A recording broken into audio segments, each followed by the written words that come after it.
Are we all good in the hood? Are we live? Hopefully. I think so. I think maybe. Starting. Stream health. Question mark. You are live. Thanks, YouTube. I always appreciated it. Sweet. We up and running, yo. What's going down? What's shaking, bacon? How's everybody doing? Hope you're doing good. Just a random Wednesday stream. Feels good to be back. Feels good to be back streaming again. Haven't done it in a couple of weeks. Well, this type of stream. It's weird as well because I'm kind of nervous. Stream options. Make archive unlisted when complete. Yes. Those stuff is all good. Well, I can't fucking change it now because the stream has already started. So hi! Welcome!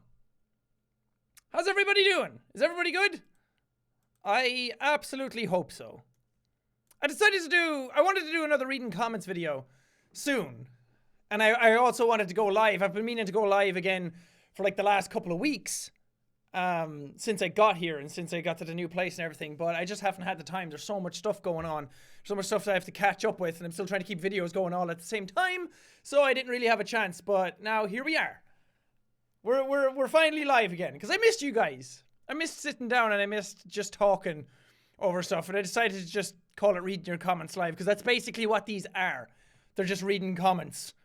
It's not... Normally I call them like chill streams with Jack. Or let's talk fun time. Or Jack's crazy wild boys hour. But those didn't really work. Those didn't pass the tests. So I had to call it something else. So why not call it something that we're familiar with? And something that actually happened. So I am going to tweet this. And I decided to do it instead of a regular video for this slot because... I don't know. I think that's fun. I think it's fun to change it up every now and then and to slot in because I don't think anyone expects it. Everyone's like, oh, I wonder what Jack uploaded at 8 o'clock today or whatever time it is for you. And then you go and it's like, oh, he didn't upload, but he's live. Whoa, look, you can touch my face. Touch my face. It's live. It's live, YouTube. Ma, I'm live. I'm on the internet. Live in 3D, I think. I'm in 3D. You can put on your 3D glasses now. You'll get it. Wait, will this change it? Whoa! Whoa! Whoa! No, was that annoying? Probably. Good. The more annoying, the better. Anyway, I guess I should put on some music. Since I decided to call this Reading Your Comments Live, I decided we'd go with this. And now, YouTube comments with Jacksepticeye. Is that too loud? I think that might be way too loud. We'll bump it down to about there. You guys can let me know anyway if it's loud or too loud or not too loud or whatever. I also wanted to test the internet here because the internet here isn't as good as what I had back home. It's more consistent, which is weird. It's not as fast. I don't get as much down and up speeds. It's like a fifth of what I had. But for what it is, it seems to be more consistent. Like, it doesn't jump up and down as much anymore. So, the stream might be a bit more stable. And I decided to test it out with something like this, where it's just my face. So, it seems to be good. It seems to be working. It seems to be rolling. What's the audio like? Is it good? Because last time I was like, oh, it's a bit loud. I'll turn it down. And then everyone was like, we can't hear it. The music is at a nice volume, someone said. Thanks, man! Hey, Sean. That's not the volume, but hey. Let's go. Deuces! Well, that's for bye. I can't do deuces right now. Everyone's saying hi. Hello, everybody. Play Overwatch. I'm not going to be playing anything in this one because I want to test the limits of the internet piece by piece. I'm not just going to jump into a video game one because this is something that I want to go up on the channel afterwards. Hi, everybody watching after the fact. I'm sorry that you missed it, but welcome nonetheless. You are a beautiful part of this community, and we all love you. Everybody, send out nice messages right now to everybody who's not here, even though they won't be able to see them, but send them out anyway, so everyone knows that audio's okay. Okay, thank you. What time is it? It is 8:04 p.m. where I am. There we go. Everyone's saying nice things. Jack, guess what? What? You're a snot and I'm not? Ha! Got him! Was that cool? I hope so. I still love that. I changed the thumbnail. I changed the title. I changed everything like an hour ago on this to be like, reading your comments live. Let's chill out and read some comments live. Simple enough. And then you tweet it out and it's like, chill stream time. It's the weekend, which means it's time for another chill face stream with your boy. That was like 3 weeks ago. Silly YouTube. Or Twitter, I should say. YouTube's fine. YouTube's good. YouTube's my homie. Deuces! Welcome, everybody. Jack, do you like Pringles? I do. But you know what they say about Pringles, right? Once you pop, you can't stop, baby. And that's a very scary precedent to be under. It's like, once you pop, you can't stop. So, I mean, once you start eating Pringles, you're eating them for life. So that's a commitment that you have to get into, and you have to go to rehab for it, and you have to get out of that lifestyle and everything. It's hard. Okay, it's hard to be a non-stop pop and locker. You are cool, Jack. Thank you. Hopefully stuff doesn't lag too much, because my stream on my end is kind of lagging now, which sucks. So hopefully it's not like that for you guys. The title and thumbnail is good, my friend. I know, right? What's up with Twitter? Let's all talk to Twitter like, hey, Twiter, what the dealio? What's your favorite dessert? Ooh, banoffee. Anything banoffee. If you don't know what banoffee is, first off, what is wrong with you? Secondly, it's banana and toffee flavored stuff. So it's like a gooey, caramelly, toffee, banana-y, biscuit-based type of thing, and it is the jizzy jam. It's amazing. I love that shit. Okay, I'm going to have to... That's not what I wanted. Since everything's lagging on my end, I'm going to have to pop out chat and close down the actual stream now that I know it's up and running. So hopefully that will alleviate any issues that we have when we'll all be hunky-daisies. Everybody happy? Good, because you have no choice in the matter, because I don't really know what else I would do. There we go, now I can see the chat a bit better. Mother of holy Jesus. That is a fast chat, but I appreciate it. I appreciate the love and the interaction. Love that. I can't read anything that fast. Jack, can you fly? If only, Dina. If only. So many of my problems could be solved if I could fly. I mean, my problems aren't world-ending, but I mean, like, when I want to get up and just, like, go to the shop and get some milk, flying would be so much easier. Flying would be cooler than teleporting, I think, but teleporting is way more convenient. So if I could teleport, I would. When are you going to do Rhyme again? That's a very good question. I meant to do another episode of it soon, but then I was like, shit, I haven't done Emily is Away 2 in a long time, so I had to do that. And then I was like, shit, I haven't done Kindergarten in a long time as well, so I had to do that. And then there was other stuff that I had on the plate that I wanted to get done too, so everything's just kind of backed up. But I haven't stopped Rhyme. Rhyme will continue, because I don't think it's a very long game. I think it's only like 3 to 4 hours, so we'll bang that out pretty quick. Don't worry. Jack, you are the best. Thank you for constantly making great videos. Super stink all the way. Thank you. That's very, very sweet of you. I appreciate that. And I'm glad that you think that I'm the best. Even if I may not think so. That it's very sweet to hear from other people. So I appreciate it. Twitter, get your facts straight. Spoken like a true Zora. Gaming. Jack, why don't you do more Undertale videos? There's nothing to do. It's done. It's over. It's gone. I finished it. Twice. And everyone's like, do the neutral ending. But don't you kind of have to do the neutral ending to get to the true pacifist ending? Isn't that what I got, like, first time round? And if not, nah, there's nothing really in the neutral ending that's worth doing the whole game again. And then if I just do the ending and just show that, then it makes no sense. Especially now that everything's done, so... I think I'm just going to leave it where it is. Undertale was a very fantastic period on the channel, and I like it where it is, and I'm going to remember it very, very fondly. So I'm just going to leave that lie.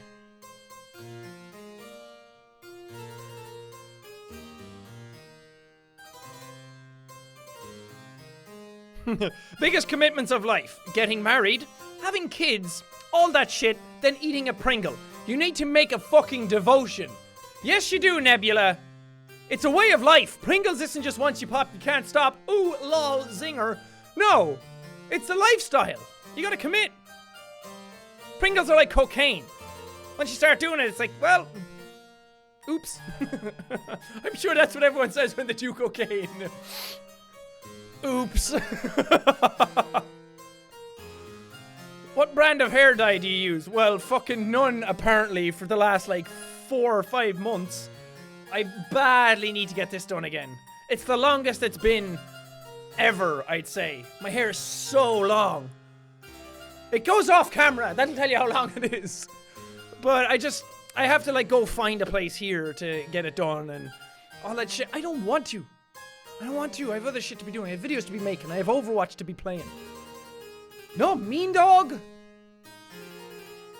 Hey Jack, how are you so energetic? How do you make your videos fun-filled? Well, I hope that things are fun-filled because I'm enjoying what I do. And I guess energy is kind of a byproduct of that. That when I sit down to record stuff, it's something that I'm truly passionate about and something that I truly care about and I love doing it. And sure, every now and then you get stinkers.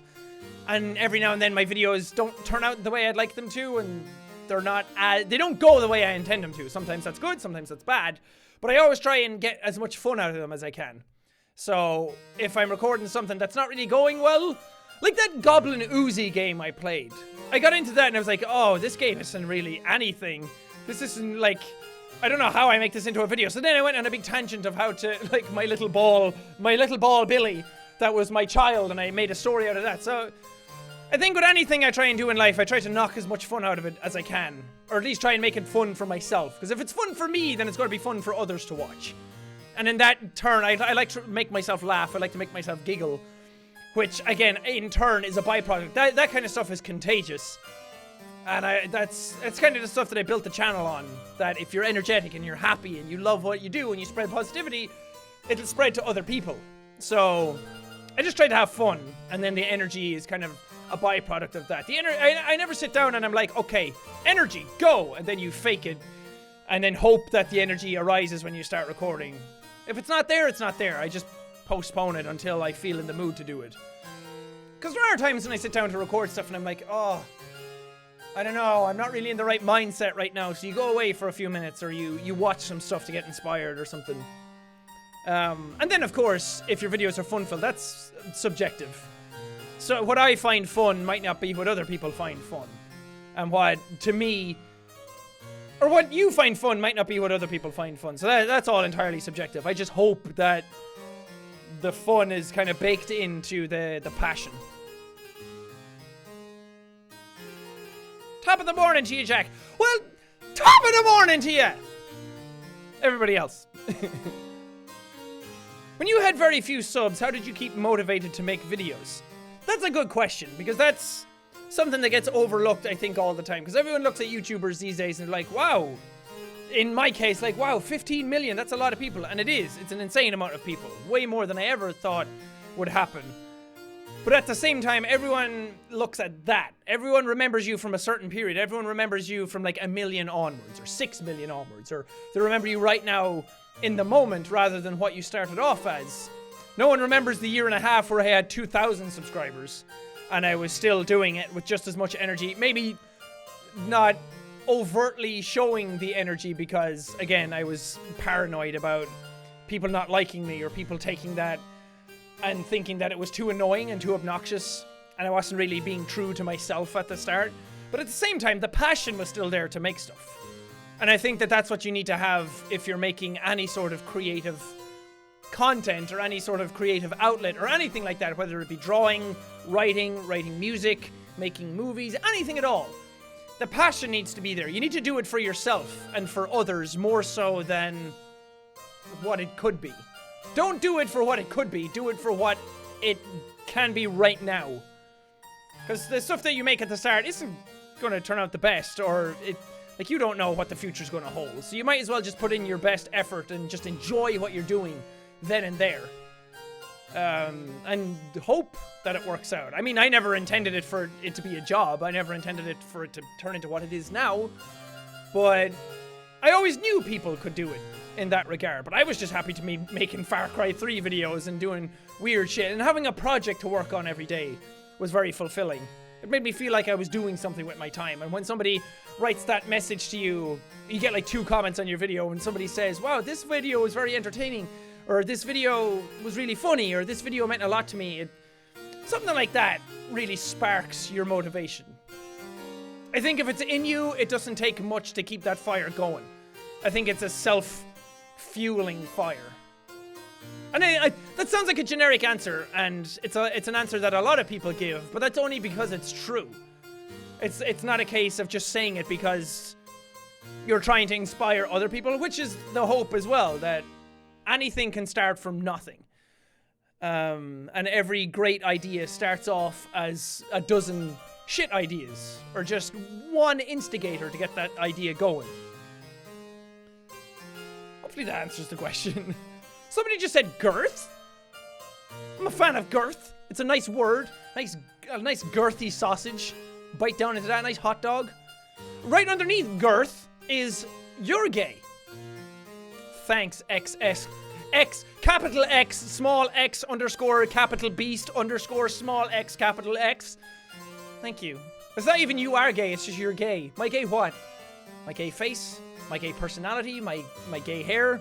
My gay dog? You're gonna have to be specific, dude. Hey Jack, what mic do you use and what accessories do you have for your mic?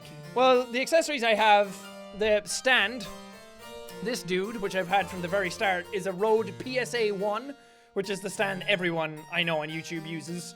And then a shock mount came with the microphone, which is a Neumann, or Neumann, I never know how to actually pronounce it, is a U87AI, which is like a recording studio grade, like vocal mic. It can be used for other stuff, but it's primarily like a vocal mic. It's like industry standard for one of the best vocal mics around, because, I don't know, well, I wanted stuff to sound great, obviously, for YouTube. So everything I get is like an investment to try and make everything in the videos sound as best as they can. Like the camera I'm using now, I still don't have the camera settings down perfect. But the stuff I get, I try to make high quality, so you have room to mess around with it. If you have something that's shit quality, it's hard to make it look fantastic. But if you have something that's the base really good, it's just a matter of tweaking things to your liking then. And because I went to college for like sound design and everything, they always talked about getting the best source and then messing with that afterwards to tailor to what you need. And I wanted to do more voiceover stuff, and some of that you've heard already in like Pinstripe and different games here and there. And I'm hoping to do more of that stuff, so I wanted to get a really good mic that would be future-proof. That would show its worth after a while. I do not recommend this for like regular YouTube stuff. Only if you have like proper voiceover stuff, or if you're recording guitars or anything like that outside of that, because this is way overkill for just YouTube videos, because YouTube compresses stuff and you don't get the perfect clarity out of it. If you guys could hear how this sounds like going into Adobe Audition, it's amazing. But it's hard to talk about like gear. It's hard to talk about, because I love tech, I love gadgets, I love gizmos, I love electronics, but it's hard to talk about them without sounding like you're bragging or showing off, which I never want to do. I never want people to think that it's like, look at this really cool expensive mic and stuff like that. I very much try and get the use out of them. It's not just a frivolous purchase. But I'm also trying to be realistic in that you don't need this stuff to start making YouTube videos. Everyone wants to know what you use, like your camera, your mic, your recording lights, your software, because they think they need that to get the videos going and to get stuff started. You do not need that. It helps, but you need to have the source material there. And if you waste a lot of money on this stuff and then it doesn't work out, you'll feel really bad about it. So you don't need this stuff to make YouTube videos. All you need to make YouTube videos is a good attitude, a good personality, and a good idea. Sometimes you don't even need the good idea. Sometimes your personality and your charisma will get you through that, because Lord knows that my ideas starting off they weren't revolutionary. Even the ideas I come up with now aren't revolutionary. Will you play The Last of Us 2 on the channel? And if so, any theories on Joel or Ellie? I will most 100% definitely be playing Last of Us 2 on the channel. I played the first one on the channel ages and ages ago when it came out, and the series isn't the best one I've ever done. But I have played it on the channel, and I love that game. So I do want to play the second one. And I'm very much looking forward to that, because I love Naughty Dog, and I love the games they make. And I love the world of The Last of Us. So I want to see that. And I'm curious about the story. Theories on Joel or Ellie in the game. There's a theory going around in the game.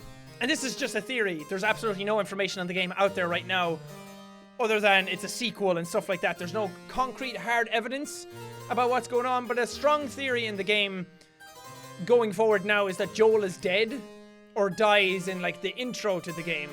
And that's why you don't really see him clearly in the thing. And then Ellie's kind of imagining him. And she's going off to kill everybody because they killed Joel. Which would make sense. And I kind of like that idea. But it would also mean getting rid of Joel, who was my favorite character in it. Because he's such an anti-hero. And he was a very, very complex type of character. I loved Ellie as well. But Joel was a far more fascinating character study, I think. In some of the choices he made. And some of the things that went on in The Last of Us 1, if any of you have seen it, it's not really, well, I guess, spoilers, just in case. When Joel and Ellie get separated before the snow, and then Ellie goes off and you control her for a little bit, and then when you when you come back to Joel, and you see what he did to the two dudes, and you realize, like, his unbridled, like, torture kind of stuff that he was doing when Ellie wasn't around. You kind of got a hint into what Joel was before he met Ellie, or before the game took place. It's fascinating stuff. So I don't know. Maybe he's not dead. Maybe he is.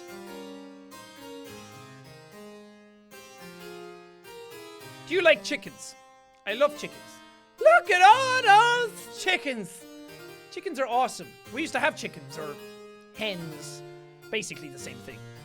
And they were so much fun, but they didn't like to be petted, which I really disliked, because I wanted to pet them. We did have ducks then after a while, and I loved the ducks. The ducks were cool. And then it rained super heavily one time, and our backyard got flooded. So our ducks had just had chicks.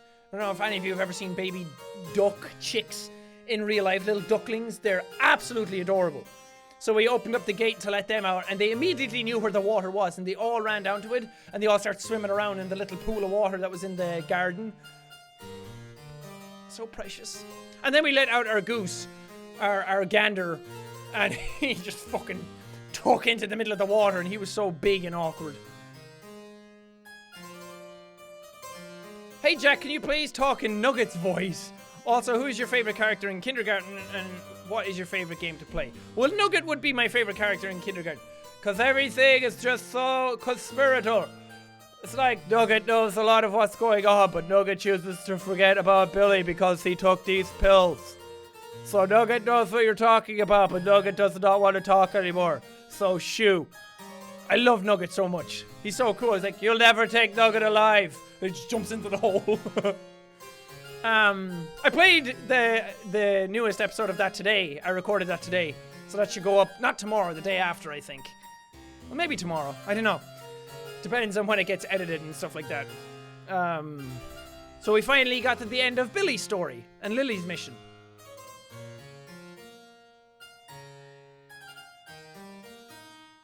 This is a hard song to sing along to. How do you make a video every day? That's a big devotion. You were awesome that you're able to keep this channel up. Well, it's 2 a day, but it is a very big devotion. And a lot of people like to look down on, especially Let's Players and like the daily upload and everything. Because a lot of people look at it and they're like, that's easy. Anyone can record a video game and upload it every day. And to a point, that's kind of true. It is very convenient to be able to sit down with a game to record that. A lot of the commentary comes from the game itself. A lot of it comes from reacting to what's going on. So you don't technically need to come up with like a groundbreaking idea. You just need to find games that you think fit your style. And for some people, they don't even need to do that. They just need to find content to upload. But at the same time, uploading 2 videos a day for like a week is not that hard. Uploading it for 2 videos a day at the exact same time every day for 4 years, that's hard, because it's a huge amount of time out of your day every single day. And I've had some people who upload daily, or who don't upload daily, upload like weekly, or then they upload like every 3 days or something. They try it to upload daily for like a week, and you always hear YouTubers, especially some gaming YouTubers I know. I remember a while back, I remember seeing some of them say, well, I'm going to try upload daily for a month, because they've always wanted to do that, and then it just falls apart. So it is a very big devotion, and some people aren't really cut out for it. Some people put more editing into their stuff. Some people still edit their stuff themselves, and it is a hard thing to get that out every single day. But I mean, first off, you do it because you like doing it. I wouldn't do 2 videos a day if it was damaging to me. So I still love doing it. I still love getting the 2 videos done every day. I still love playing 2 games every day, and sometimes it's 3, depending on what's going on. But I wouldn't do it if I didn't love doing it. If it was starting to affect me, I would definitely reconsider the upload schedule. And for a while I was, but then I brought Robin on board, and he's been a huge help to take a lot of that burden off. So it became a lot easier to just put my focus back into the content rather than into the final product. Which was very, very nice. But daily uploading isn't for everybody, nor do I think everybody should daily upload. YouTube, of course, would love if you daily uploaded, and I don't daily upload because I think that's what I need to do. It's just a case of that's what I got comfortable with. It was the max I could output without hurting myself, so I love it. I love the daily grind, man, on that YouTube grind. It's every day, bro! Y'all get that reference? Jack, pandas or wolves? Ooh. Pandas or wolves? Wolves are cool because they're vicious and they're pack animals and they're cool and they live in the woods and the snow, that kind of stuff, and they're like majestic killers. Pandas are fucking adorable. So I don't know. Both. I want both. I want a panda wolf. I want a Wanda. A Wanda. Saw, my dude. I fucking saw, dude. Deuces! I used to be a YouTuber like you, but then I took Adpocalypse to the knee. Ah, that's good. I think Adpocalypse seems to be on the upswing, though. A lot of the people, a lot of the sponsors who seem to have left YouTube are slowly starting to come back, which was always the hope. They were never going to leave forever. It was just kind of like a showing, like, hey, we can leave if this doesn't change. And then YouTube kind of turned around and were like, oh yeah, we probably should buck up and do certain things. So it seems to be coming back. Stuff did get hit hard by Adpocalypse. I didn't get hit nearly as hard as many other people, but there was a sizable drop in stuff. But it was always in the back of my mind, like, this will probably come back. So I just stuck to it, and it seems to have worked out, and it seems to be coming back. For some people, it hasn't. I'm not saying, like, my experience with it is the standard for what's actually going on. Jack, your voice is ahead of your mouth. Yeah, that's the problem with recording with, like, a DSLR sometimes. It kind of goes out of sync after a little while. So, I don't know. I don't really know how to fix it other than to turn my camera off and turn it back on after a while. So, we might have to do that. Jack, is Gizmo there? No. Gizmo's my parents' dog. It's not my dog. I miss Gizmo. You'll never take Nugget alive. Jack, did you ever consider quitting YouTube when you were down or when you were sad? Ooh. I don't know if I thought about quitting it seriously. Everyone kind of has that thought in the back of their head, like, what if? But that's in regards to lots of stuff. Like, even people have that thought, like, when you're on the top of a bridge, you're like, I could just jump off right now. And I wonder what would happen. Or when you're, like, it's like, I don't know what that's called. It's like some sort of effect that your brain goes into. So everyone always thinks about the what if scenarios. And I like, most of the YouTubers I know have thought, what if I quit YouTube? But it's more a case of, what would I do if I wasn't doing this? So it's never been a case of like, man, YouTube's not working out, I'm gonna stop. Or people are being mean, I'm gonna stop. So no, never seriously.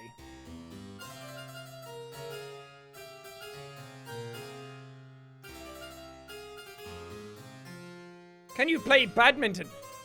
Funny you bring that up, because I used to play badminton a lot when I was 16, I think. I was pretty good at badminton. I used to go every Wednesday night. Oh, it's Wednesday right now. I used to go every Wednesday night after school, and some of my other friends would do it as well. And I got really good. Well, what I thought was really good. And I was good in my club. I was a bit better than some of the other people who were there. I took it a bit more seriously than some of my friends. And then I was the one who was picked to go to some tournaments for badminton. But that was when I found out that I was not that good at badminton. That everybody else was so much better at it. But I like badminton. It's fun. It's a weird sport. Will you play Turbo Dismount again? It's been updated with a cool tank. I could as a throwback, but I don't think I'd ever capture the magic of what Turbo Dismount was at the time. It's the same with people would want me to go back to Skate 3. People would want me to go back to Happy Wheels. But it's like, you remember those series so fondly because I was a certain type of commentator back then. I had a certain type of humor. I had a certain type of way about me. And that's the way people remember the series, because you've probably watched it a lot. And you probably watched Turbo Dismount a lot, and you remember it a certain way. So if I went back now, it wouldn't nearly be the same thing. I would either be rehashing jokes, which wouldn't be true to me. They would just be kind of throwbacks, kind of trying to rekindle what it was. Or my humor would just be completely different, and some people would like that, or some people would be like, it's not the same anymore. Which, of course, it's not going to be, and I wouldn't expect it to be, and I wouldn't want it to be. But it's that kind of weird thing where it's like, am I just trying to do the same thing, or do I go against it and see what it's like to do it now? So maybe as some little, like, throwback kind of thing, I might do it eventually.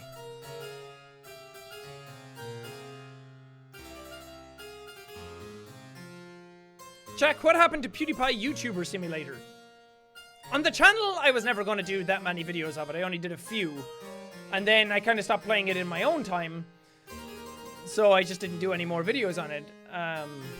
But it's still up in the App Store. It still has updates coming out. There was a new update not that long ago, actually. A couple of weeks or even a month ago. So if you want to play the game, it's still out there to play and stick around with.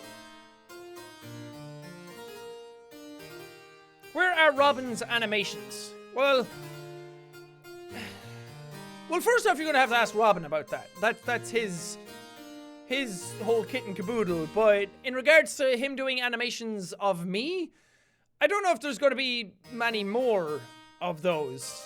Because he edits for the channel now, and I don't know. It's not that it's weird. It's not that he hates me now or that he doesn't want to do anything like that. It's just, I don't know, it's just one of those things.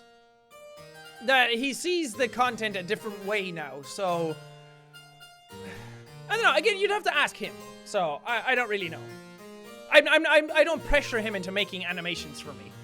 And if he wants to make animations for other people, of course, he's more than what's the fucking word I'm looking for?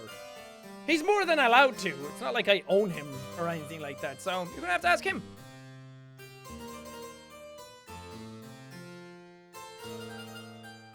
Will you play more Uno? Probably. I like Uno. Uno's fun. Why don't you play Ben and Ed Blood Party with friends? It would be so fun. I have had people reach out to me and say that we should play together, because I was one of the only other people that they knew who was playing it. But Ben and Ed is one of those things that I've done, like the whole first game was solo, and then I started doing this one solo, but I think it works best that way.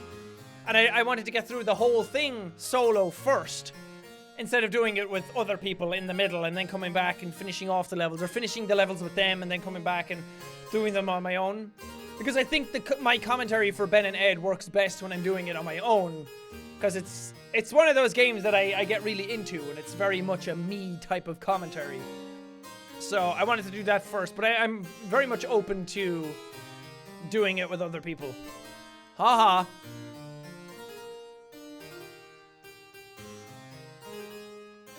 Where's Guardians of the Galaxy Episode 2? Yeah, that came out yesterday. Yeah, today's the 7th. It came out yesterday on the 6th. And I was going to play it, and I got an early code for it, as I always do. But I was doing other stuff when it came out, and then I kind of forgot that it was coming out. And I was going to do it, but the first episode that I recorded of that, first off, the first episode wasn't that great.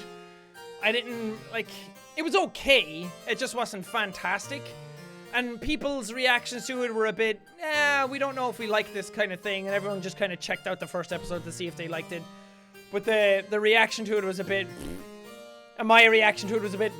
So I was thinking, do I really want to sit down for an hour and a half and record something that I may or may not like, and other people may or may not like, and it might not be that fun to do, and people are not that jazzed about it. And then the first episode got copyright claimed as soon as it went up, because all the songs in it are, like, actual songs. So then it became a bit more hassle to upload than maybe it was worth, and... I don't know, if people really, really want to see it, then I would probably do it. We could even live stream it. That might be a bit fun, and then you guys can be in on the decisions that are being made. Oh, obviously not the timed decisions, because I can't do that because the delay. But it might be fun. Jack, the floor is lava. Yeah, this is a thing going around right now, isn't it? Well, I'm not on the floor. I'm sitting in my chair and my feet are off the ground, so... Ha! How does one find their passion? And S, that's a very powerful question. And I don't know if it's something that I can actually answer, because with passion, it's either a thing that you know what you like and you know what you're into and you know what you want to do, which a lot of people do, or you could do the thing where it's kind of like me, where you had a lot of different semi-passions and then you didn't know what your real passion was until you kind of happened upon it. So I was kind of bouncing around. I was doing music for a little while, then I was always kind of into games, but I didn't really want to make games because I didn't think I was smart enough to do it. I didn't think I'd have like source coding and the attention span to learn how to code and all that kind of stuff, and I was never really artistically gifted kind of stuff, so I didn't know if I wanted to make games, but I was always into them. And then the idea of YouTube came up, and I've always kind of been into the idea of, I don't know, like entertainment in a way. Like, I always liked stand-up comedians, I always liked actors, I always liked storytellers, people who got up and did theater. I kind of did some like plays back when I was in school, so I was always kind of into that. And then it was only when I happened upon YouTube stuff that I realized that I could marry a bunch of these different passions together, and then entertaining became my passion. So I realized then, like, oh, that's what I'm into, that's what I'm good at. So you either know what you want or it happens upon you, or you can try and pursue a bunch of different things until you happen upon that passion. I firmly believe that everybody has a passion. Nobody experiences that passion to the same degree. Some people might have this, like some actors have an absolutely insane burning desire to do what they do, and that's where you get a lot of method acting, which requires a lot of devotion to do. And then you have other people who are just into acting because they like the idea of it and they're pretty good at it, and some are naturally gifted at it and different things like that. So if you're not into something as much as you think you should be into it, as long as you're into it, man, go for it. As long as you find something fun to do and something that's interesting to you. And it doesn't, like, your passion doesn't always have to turn into a job, which is another thing that everyone misconstrues, is that they see lots of people turn their passion into profits, which doesn't always have to be the case. Sometimes your passion should stay a passion and a hobby, because turning it into a job can maybe kill it for you or take that passion out of it. So there's a lot to that. There's a lot in that umbrella. But if you like doing something, or if something interests you, just go for it, man. Just try it out. Do it. You can't lose anything by trying something. I mean, if I never tried just sitting down and recording something to see if it would work, I wouldn't be where I am now, so... And if you guys hadn't found me, I definitely wouldn't be where I am now. So it's all out there. There's a lot of potential out there. You just gotta go get it. Jack, GTA is dropping a DLC next Tuesday. I haven't played GTA in a while, though. I mean, maybe I'll check it out. I don't know. I don't really have any desire to go back to GTA anytime soon. I'm kind of waiting for their next thing, like Red Dead 2. That'll be fucking long ass hair. God damn it. I look like a mess, you guys. Not that I really care what I look like half the time. Jack, can you please answer this? Are you gay? No, I'm not. To the disappointment of so many people, strangely, despite me openly saying that I had a girlfriend for the longest time. Which then everyone's like, oh, is there something wrong with being gay? Like, no, of course not. You're allowed to be whatever you want to do.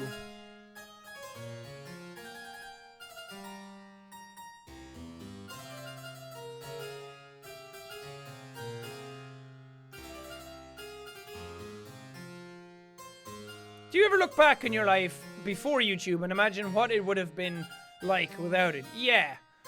All the damn time. Well, maybe not all the time, but like every now and then I look back and be like, wow, I got very, very lucky with what I did. I mean, I'm sitting here doing this now in like a new house because of that. And it's so bizarre to think about. Like, what the hell I literally have no idea what I'd be doing if I wasn't doing this, because I didn't have like a steady job. I didn't have anything that I thought I was going to do. So to be doing this now is such a lucky occurrence. And I'm very privileged. I'm very, very grateful for what I've been able to do and what the channel has been able to accomplish and what we've been able to do together. I feel like there's a whole lot more that I could be doing and probably should be doing. And I really want to try and reach that potential, which I am. I'm trying to get stuff started, but man, with all this stuff that comes, like trying to do projects, because it's never a case of like, I have this idea, let's do this project, because then it turns into like, who are you going to do the project with? Who's going to help fund this type of stuff? Especially like, is it a thing that needs extra help? Can you do it on your own? Who's going to help you make this type of thing? So there's a lot to it, and that's a lot of the stuff that YouTubers don't really talk about, like the behind the scenes type of stuff that goes on, which like they don't need to. And I feel like the projects and the ideas and everything, like what people are trying to make is like the goal and the idea and what people should be able to see, because you shouldn't have to know about all the busy work that's going on in the background. Just know that it's there. So there's a lot of stuff that needs to go into things before other ideas happen. So lots going on all the time, but it takes time to get them up and running. Did you know Overwatch Anniversary is ending on the 14th? Sad.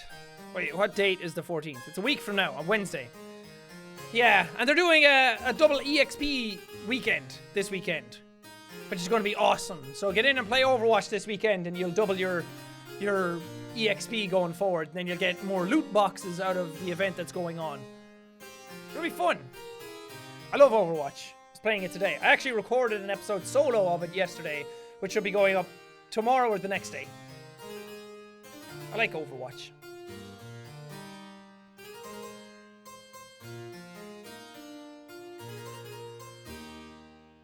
Jack, I'm wondering, did you plan to do an anti-series when you played Little Nightmares and changed your mind? I'm not hating, I love the series so much. I know you're not hating, don't worry, it doesn't sound like anything like hate. An actual genuine question. I did think, every time I do something like that, or every time I do anything any sort of horror game, or anytime I think about doing something cool, there's always that thought of like, I could stick anti into that, and everyone would eat it up, and everyone would love it, but it just feels like I'd be sticking it in there for no reason. Just to try and stick it in there to pander to people, rather than sticking it in because it's a good idea. So, I want to do anti-stuff when it's a good idea, instead of just for the sake of it, if you get me. I know that's frustrating for people to hear, because everyone wants more stuff like that, but it would just be me repeating myself, rather than doing something new with it. How's Brighton, Jack? Brighton is awesome. I love this place. And that's kind of the reason we decided to move here, is because I came here to like visit Felix in October last year and loved it. And then me and Cena came over here for Cringemas in December, and she loved it, and I loved it even more again. So we decided, you know what, fuck it, let's move here. And I love it so much. It's such a nice city. It's so quaint, it's so cozy. It has everything you need without being too hectic. We have friends here.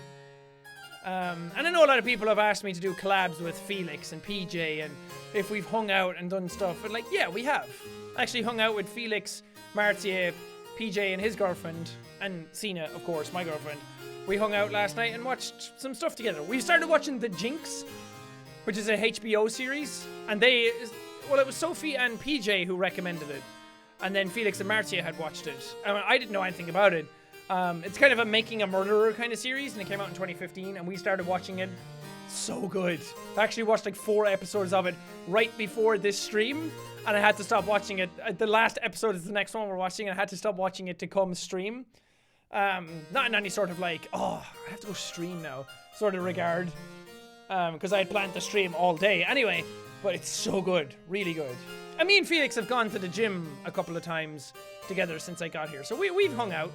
He got sick recently, which kind of sucks, because me and Cena went to watch Wonder Woman, and we were going to ask them if they wanted to go, but he was super sick, and I felt like, I felt a bit weird asking a sick dude if he wanted to go out. So yeah, we hang out every now and then. I know nobody asked that, but I know a lot of people online are curious about that stuff. No, me and Felix don't hate each other. Which is another thing a lot of people think, because we haven't like recorded videos together in a while. We'll get there. He's also going through some stuff with like moving office, and since Revel mode is not a thing anymore, there's a lot of stuff up in the air that everyone's trying to get sorted out and figured out. Myself included. So we're trying to see what's next and where we move forward from here. And then it's also a case of like trying to find ideas to record. You could do something like a try not to laugh thing together, and maybe we'll do something like that, but I don't know. If you guys have any ideas, let us know. It's okay we don't see Auntie much. It makes it extra special. Do it your way. It's the best way. Thank you. That's the way I kind of want it. Because it's a very fond memory. It's a very cool thing, I think, that we did. And I want to honor that and do stuff that is true to that rather than devaluing that, if you get me. I don't know. What's on your shirt? It's a little dog that says dudes. I don't know if it's from anything. I don't know if it's in reference to anything. But I went into a shop here in Brighton called Get Cutie, I think. I think that's what it's called. And they had a bunch of cool shirts. I got some Father Ted shirts. I got a cool one that has like a dude's head kind of chopped up, like exploded out, kind of diorama style. Very cool. And then there's another shop here called Family Store, I think is the name of it, which also sells really cool shirts, and I got a couple in there. That's where I had the like Game Over Man shirt with the alien on it. I think I uploaded some videos with that so far. I think it was in the Emily is Away 2 episode today. Yeah, I've always wanted some cool shirts. Jiggly Poodles, you're a dick. Sorry to say, Jiggly Poodles, but everyone has the potential to be a dick every now and then. Nobody's perfect, man. I mean, I try not to be a dick for almost all my time while I'm here because it benefits no one to be a dick. And I'm not a dickish person, but every now and then you have your moments where you do something that you're frustrated or you're hungry or something, and you say something that's like, man, that was kind of a dick thing you said. It's like, yeah. Please speak out with pews. How do you mean? Is there something I'm supposed to be speaking out about? This is slow mode, yeah? The chat's still crazy, but this is slow mode. I might go to Twitter for a little bit and get some stuff from there. See how my fucking Twitter dudes are doing. My Twitter boys. I mean, in a non-gender specific way. I keep watching like the McElroy brothers, and Griffin keeps calling stuff his boys. It's like, man, that's my greasy boys. It's like, I got a little Donald's place of boys. I got a whole field full of ghost boys. So I keep going around saying boys all the time lately. It's rather annoying.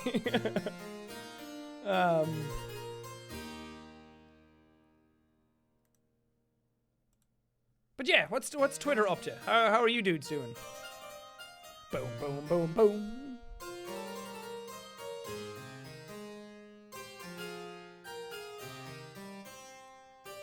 Who was your first YouTuber you really liked and followed? By Darren Games YouTube. Thank you, Darren. The first YouTuber I actually ever really got into was a YouTuber called Level Cap Gaming. And back then, it was before I started doing YouTube, and I got really heavily into Battlefield 3. And I wanted to learn how to get better at the game. I wanted to learn how to shoot people better. I wanted to learn like the strats and the tactics and that kind of stuff. And I went looking for things, and he was the one I found that seemed to have some really good info. And I really got into his stuff, and I followed him a lot. And he was the first one that I watched that all of a sudden, after like 2 weeks of watching him, I was like, wait, he does this as a job? That's so cool! I was like, good for him, that's awesome. He somehow managed to turn his passion of playing video games into a job. And it blew my mind to think that somebody was doing that stuff. And I got really into him, and because there's some videos back then that I recorded that are kind of like Battlefield 3, see if I can find it. There's like I was playing with like an MP5 in Battlefield 3, and I did some like how to use tanks in Battlefield 3. Yeah, Jack wins at Battlefield 3, because I used to have a series called like Jack Plays. I was trying to do like a thing where I was trying to do like the Nerd Cube thing, where he has like a Nerd Cube Plays, like a one-off episode on each kind of game. So I have like Battlefield 4 single player campaign, and then I had Battlefield 3 tips and tactics. Oh god, yeah, Jesus. Battlefield 3 close quarters conquest domination. But I did have one where I played with an MP7. Battlefield 3 tips and tactics. Let's listen to this for a second. I'm going to pause the music. This is August 25th, 2013. Top of the morning to you, laddies. Still doing the top of the morning to you. My name is Jacksepticeye, and recently I've been playing a lot more Battlefield 3. I've been getting ready for Battlefield 4, and I thought, what better way to get ready for Battlefield 4 than to play more Battlefield 3? Oh, what better way to get ready for Battlefield 4 than to play Battlefield 3? Hi, guys. I'm terrified that people won't like me, so I'm being super calm. Also, I was, this was ADR'd. So I was recording this after I actually recorded the gameplay. So I don't know if I actually mentioned that in it, because I wanted to do a good round, and I think I actually did pretty well in this round, and I was super into Battlefield 3. And I got pretty damn good at it at one point. I don't know if you actually saw any of those clips. Oh god. I'm going to tweet this out so people have a link to it. Which is weird for anyone who's not on the stream. Oh god. Throw back to what do I want to say? Throw back to when I wanted to be a Battlefield 3 strategy channel. I think it's fun. It's always fun when you find YouTubers' videos that was like, whoa, I did not know they did that kind of thing. Is that the right link? Yeah, this is on No Share Canals. So I'm tweeting that right now. So go, if you want to watch that video, go check out that tweet. Let's listen to a bit more. Why did I fucking revive him? Why did I do that? That was just such a stupid mistake. But it's all part of making mistakes and then learning from them. If you can't learn from your mistakes, then you're hopeless. But and that was like, see, even back then I was doing the tangential inspiration stuff, where I'd sit down and I'd be recording the game, and then all of a sudden I was like, it's all about learning from your mistakes. And then it was like, just in any aspect of life kind of thing. And I do that a lot even these days. So, see, same old Jackaboy. I always make mistakes, and then I think about it, and I go back over my head what I could do better. And that's how you learn in this game. And I'm all about trying to improve my game, trying to improve my aim, trying to improve my tactics, my cornering, when I can revive, when I should heal guys. Oh man, that's awesome. So yeah, I was big into Battlefield 3, and Level Cap Gaming was one of those guys that I was trying to emulate a small bit, and I was I love just listening to them and how they knew so much about the games. And then it was so bizarre because ages and ages and ages later, I went back like mid last year, and I remember I was like, oh, Level Cap. Oh, Charlie, I haven't seen his stuff in ages. Because I was looking up stuff about Battlefield 1.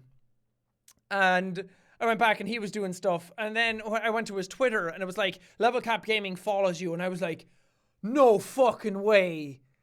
Like, everything just seemed to like come full circle. And it blew my fucking mind that this guy that I looked up to and was super inspired by and kind of wanted to do YouTube because of that, like, he had followed me and like he had found me because of my YouTube videos then years later, and he probably had no idea. So because of him, it got me into recording stuff. And then it was when I found people like Mark and Felix that I kind of found my niche, that I was like, okay, I'm not good at the whole tactics and strategy and knowing what I'm talking about type of gameplay. So I started to find that what I was good at was just general, like, spontaneous reaction kind of entertainment.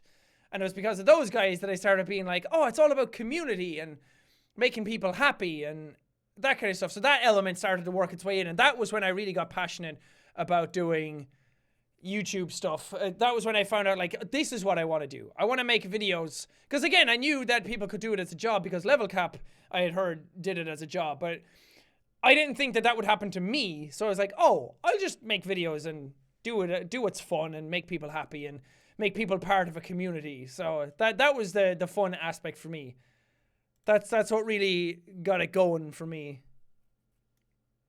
Because everybody has that. Everyone has that direction when they start off YouTube. They don't know what they want to be. I wanted to be an impressions channel, hence the Metal Gear Solid 4 Solid Snake impression. I wanted to be an impressions channel. I was going to do a thing where I got really good at impressions of certain characters, and then I did Let's Plays in those voices. And then I found out later, like way later, I scrapped that idea because I didn't think I would be good enough to do it. And I thought that was very limited and it would reach a dead end very quickly. So then I saw later that some people who were uploading videos who were really good at impressions had dabbled in that, like, Bane play Slenderman I saw somebody do for a while. And that was really cool to see, like, that's what could be if I did that type of stuff. And they were way better at it than I was. So, good question.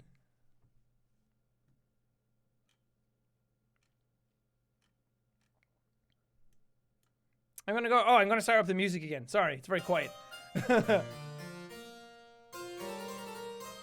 Who's your favorite character on the new Walking Dead? I'm assuming you mean the game, because I haven't watched, like, the actual TV series since, like, the start of season 3, I think. From the new game, Jesus, I think, Paul. So he was just so fun. He was such a badass. And I think there's a lot of missed potential, a lot of the characters in the newest season of it.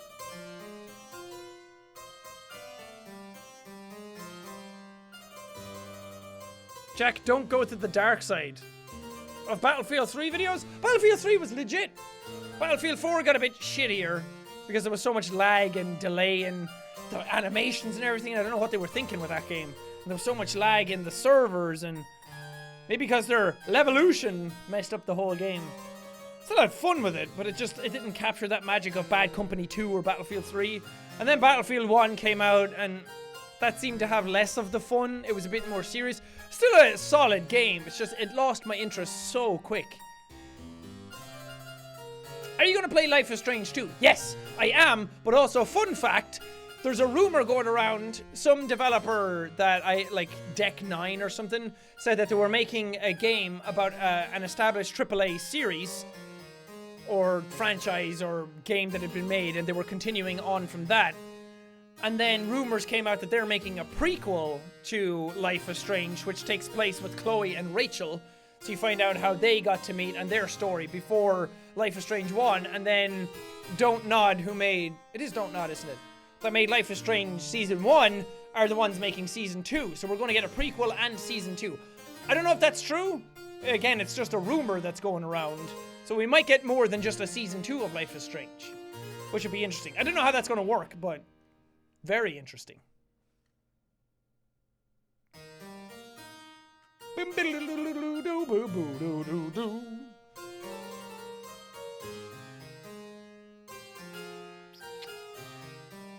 eating pasta now because pasta is good. Pasta is very good. I love pasta. It's one of my favorite foods. Some lasagna or bolognese or something. Actually ate bolognese like 2 days ago. It's good shit, good shit. Can you wiggle your nose? No.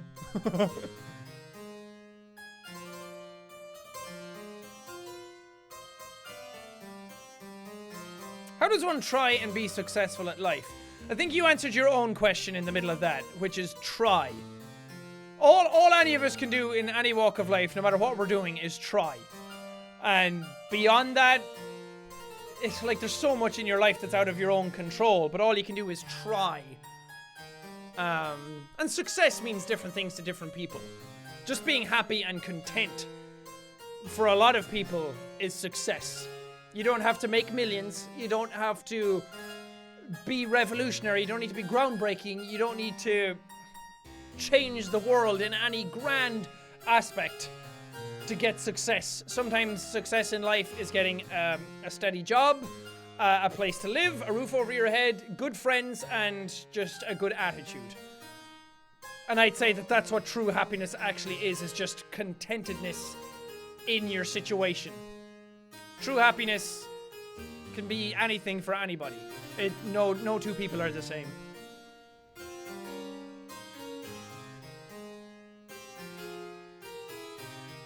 Isn't it strange seeing the difference between then and now, seeing how you evolved and became more comfortable? It's strange, but in a very, very good way. Sometimes I cringe at some of the older stuff I do, but sometimes I giggle at it. But I think if you look back on your stuff and you're kind of like, ugh, that's a little, ooh.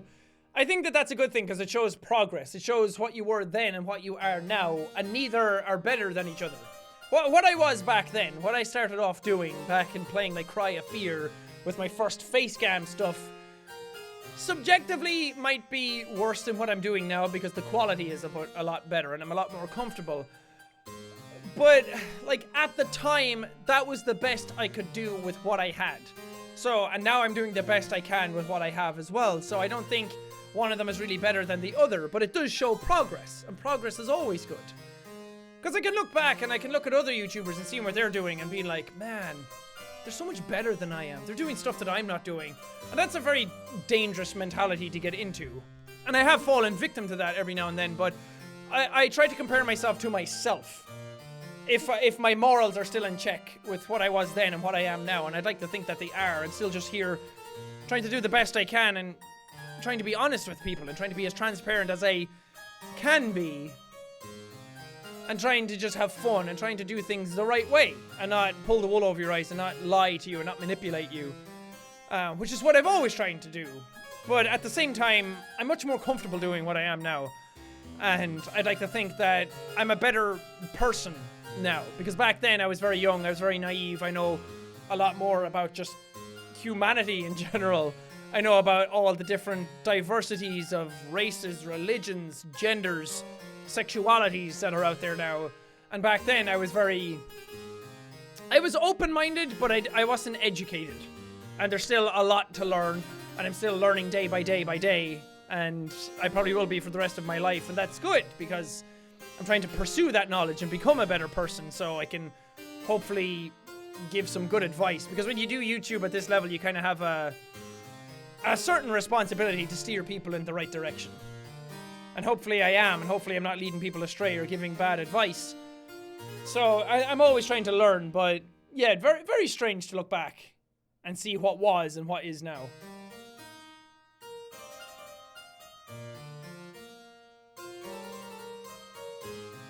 Do you still remember the Survival Hunter series? Very fondly. I'm the Survival Hunter. I go into video games and see what video games have to offer. I can't remember what the actual intro is. I love that. That thumbnail's from weeks ago. Damn you, Twitter. Yeah, it messed me up. What was your favorite thing to do when you were younger? Well, we're gonna have to specify how young, But one of the fondest memories I have when I was a child growing up was climbing trees. Because I used to do that so much. Because I wanted to be Spider-Man, of course.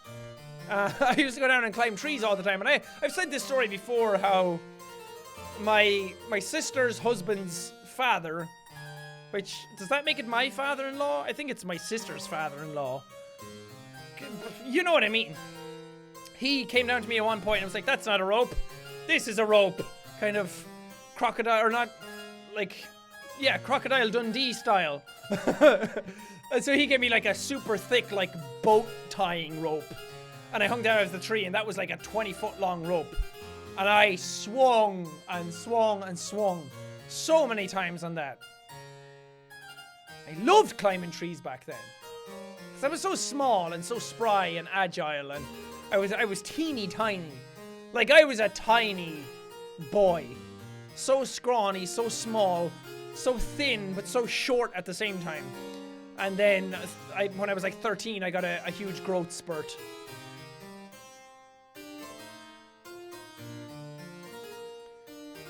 When did you first get recognized in public, and how did you feel about that? That's a good question. I don't think I've ever talked about the first time I got recognized in public. This was like way pre... well, technically online counts as public, and the first time that happened was like 50k subs when I was playing GTA 5. And I recorded that because I played with people online for GTA 5. And some people recognized me, some people knew who I was. But out on the streets, the first time I got recognized was... God, I don't even think the channel was at 100k by then, or 200k. I honestly can't remember. I think I took a picture with them. It was in Tesco in Ireland. And I just went out to do my shopping. And two boys knew who I was and came up and asked for a picture. And I was floored. I mean, even to this day, I'm still like super... It's still like, wow, people still come up to me and like say hi to me and everything. It's become a bit more normal because it happens very frequently. But back then it was just like mind-boggling that people who had watched me on YouTube, on the internet, on a worldwide scale, somehow were in the town that I lived in, somehow in the exact same location as I was, in Tesco, in the evening, while I was buying like beans and noodles. And it was just that like mind-blowing, grounding moment of like, what they knew on the internet of me was far greater than what I actually was in real life. Like, I was just a dude in Tesco buying groceries kind of thing. And it was that like strong contrast for me. And that was the first time that it truly hit me like, whoa, this is way bigger than I ever imagined it would be or could be. And it was a very inspiring encounter. It was very short, they didn't say much, but it was like, whoa. So I think we can correlate the time of when that picture went up on Instagram, because I think that's where I posted it, to like go back on Social Blade and you can see how many subs the channel had back then. Because I don't think it was that many. Maybe I'm misremembering. Did you torch the spider? Yeah, because I went to put on pants yesterday, and when I was putting my leg into them, like a big spider for the UK and Ireland, it fell out of them and crawled across the floor, so I got some tissue and crushed him. I didn't like him. He needed to go.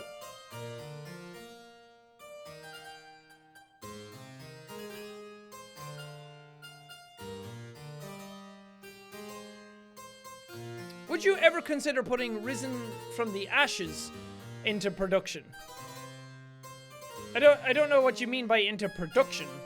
Technically, it's already produced and out there and up on the internet, and people can watch it or listen to it. The song that from my like really old band, from when I was like 16 to 20 years old. But I don't intend on putting it into anything that I make these days.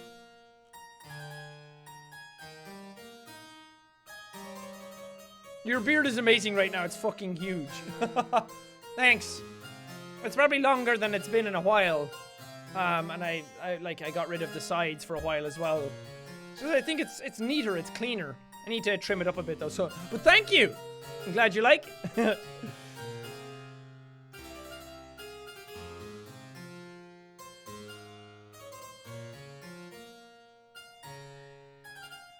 Will you ever change your hair color that it's not green? No. A lot of people ask me that if I'm gonna do it another color. If I dye it again, am I doing another color? No, I'm not. If I get it dyed again, it's just gonna be green. Or it's either gonna be green or it's gonna go back to its natural hair color. It's the only two states of what my hair will ever be in. Then again, I did say that I would never get my hair dyed a very long time ago, and look at me now.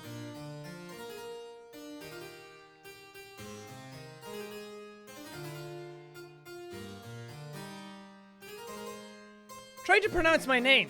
Good luck. Winky emoji, crying, laughing emoji. Good use of emojis. First off, primo. Fabienne? I don't know. Because it kind of looks like a Fabienne, but there's like an umlaut type of 2 dots above the E. So, Fabienne? I got close though, right? You have to admit. Hey, Jack from Scotland. Hey! How's it going, my Scottish dude? My Scottish boy! See, that's the type of stuff I've been doing.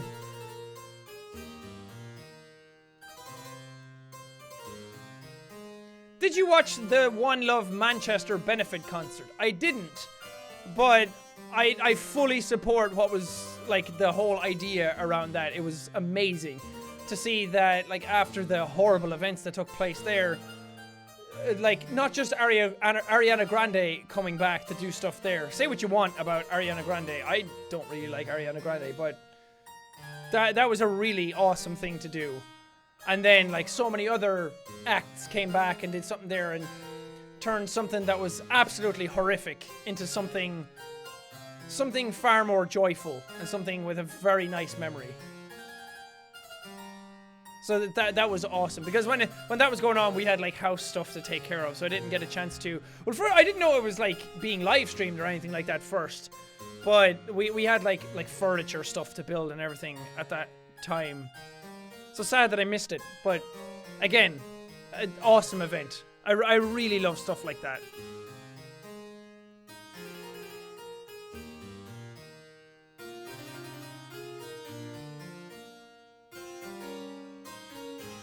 Sean, also thank you for all you've done for me. Your Happy Wheel series helped when my grandma passed, and thank you a lot for that. That's so very sweet. Thank you. I'm so sorry about your loss, and I'm so sorry that your grandma passed away. But it's very, very sweet that you would say something like that about like something that I produced, so thank you for that. That really means a lot to me. It's that type of message that like really hits home and makes... It like puts everything into perspective. Like YouTube's not about fame, it's not about glory, it's not about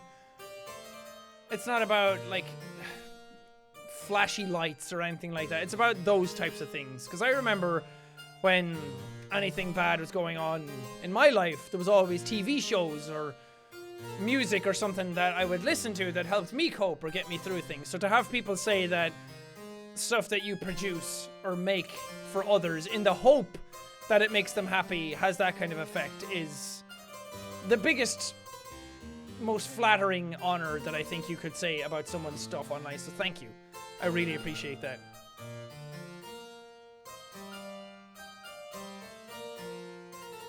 Wow, Markiplier's voice was a lot higher before too.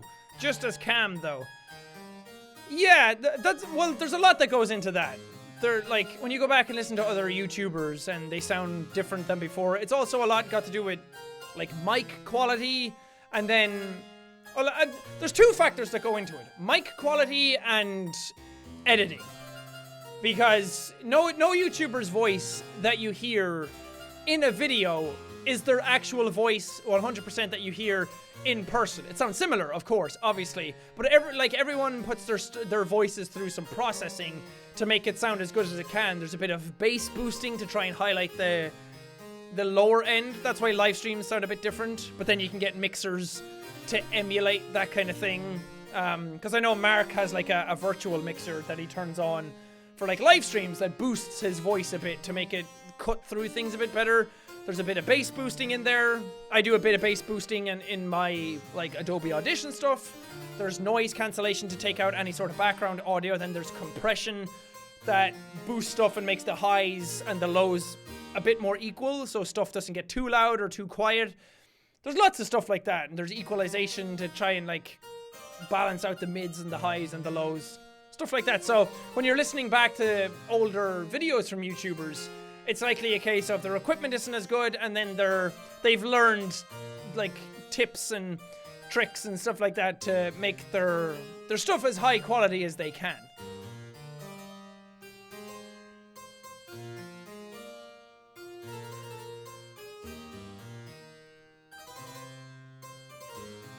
What is your favorite chocolate? Chocolate! Chocolate! White chocolate, I think. I love white chocolate the most. It's so milky and creamy and good.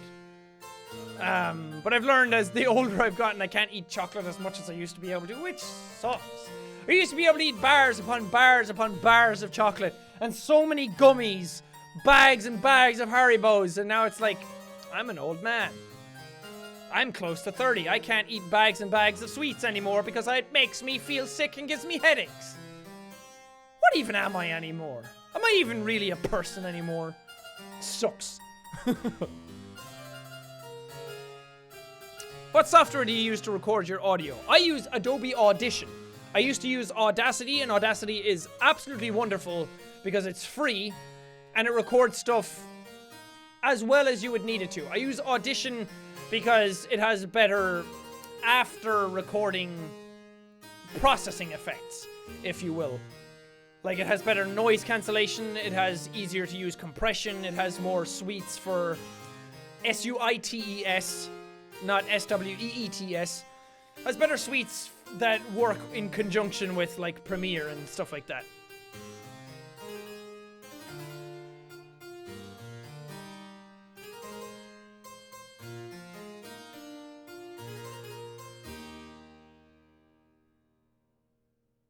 Will you continue Oxygen Not Included? Love your videos, sending lots of love from a rainy Sweden. It was rainy here a little while ago as well, so I'm in the same boat, but hi Sweden. Oxygen Not Included. I did 2 episodes of that, right? I don't know if I'll go back to it, because Oxygen Not Included is another one of those games that, like, I played it and I liked it, and I was kind of getting into it, but I didn't have the time to spend really learning the mechanics of it, and then trying to learn them as I was playing the game, but also trying to let's play at the same time kind of got a bit annoying for people to watch, because some people had gone off in their spare time and played it, and then it was kind of frustrating to watch someone who had no idea what they were doing, and then other YouTubers had played it and knew exactly what to do, and then watching me was more frustrating because I didn't know what I was doing. So it was like a Stardew Valley kind of thing, and then I left it too long, and then that kind of just compounded those types of effects. So I probably won't go back to it. Maybe when the full game is released, just to see what it's like. Because it's the same with, like, RimWorld. I wanted to try and do a series on that because it's a kind of game like Prison Architect meets, like, a Terraria kind of thing. Not really, but you know what I mean. And I wanted to do that, but then I realized so many other people had already played it, and same kind of effect, and again, I don't know if I'm going to be good at these games when I start off. So it's a hard call. And then sometimes when I'm doing like Let's Plays, I'll skip over certain instructions because I get paranoid about time, and I shouldn't do that. It's like that happened in the Hover game that I uploaded yesterday. And then that kind of pissed people off because I was complaining about things that weren't happening. I call that the Ego Raptor effect, where he complains about stuff that's been shown on screen. And I get that. That is frustrating to watch, so I try and avoid that, so apologies on that front.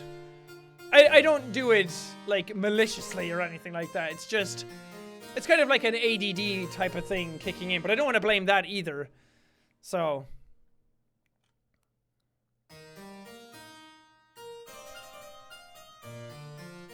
And now, YouTube comments with jacksepticeye. Hey, that's me!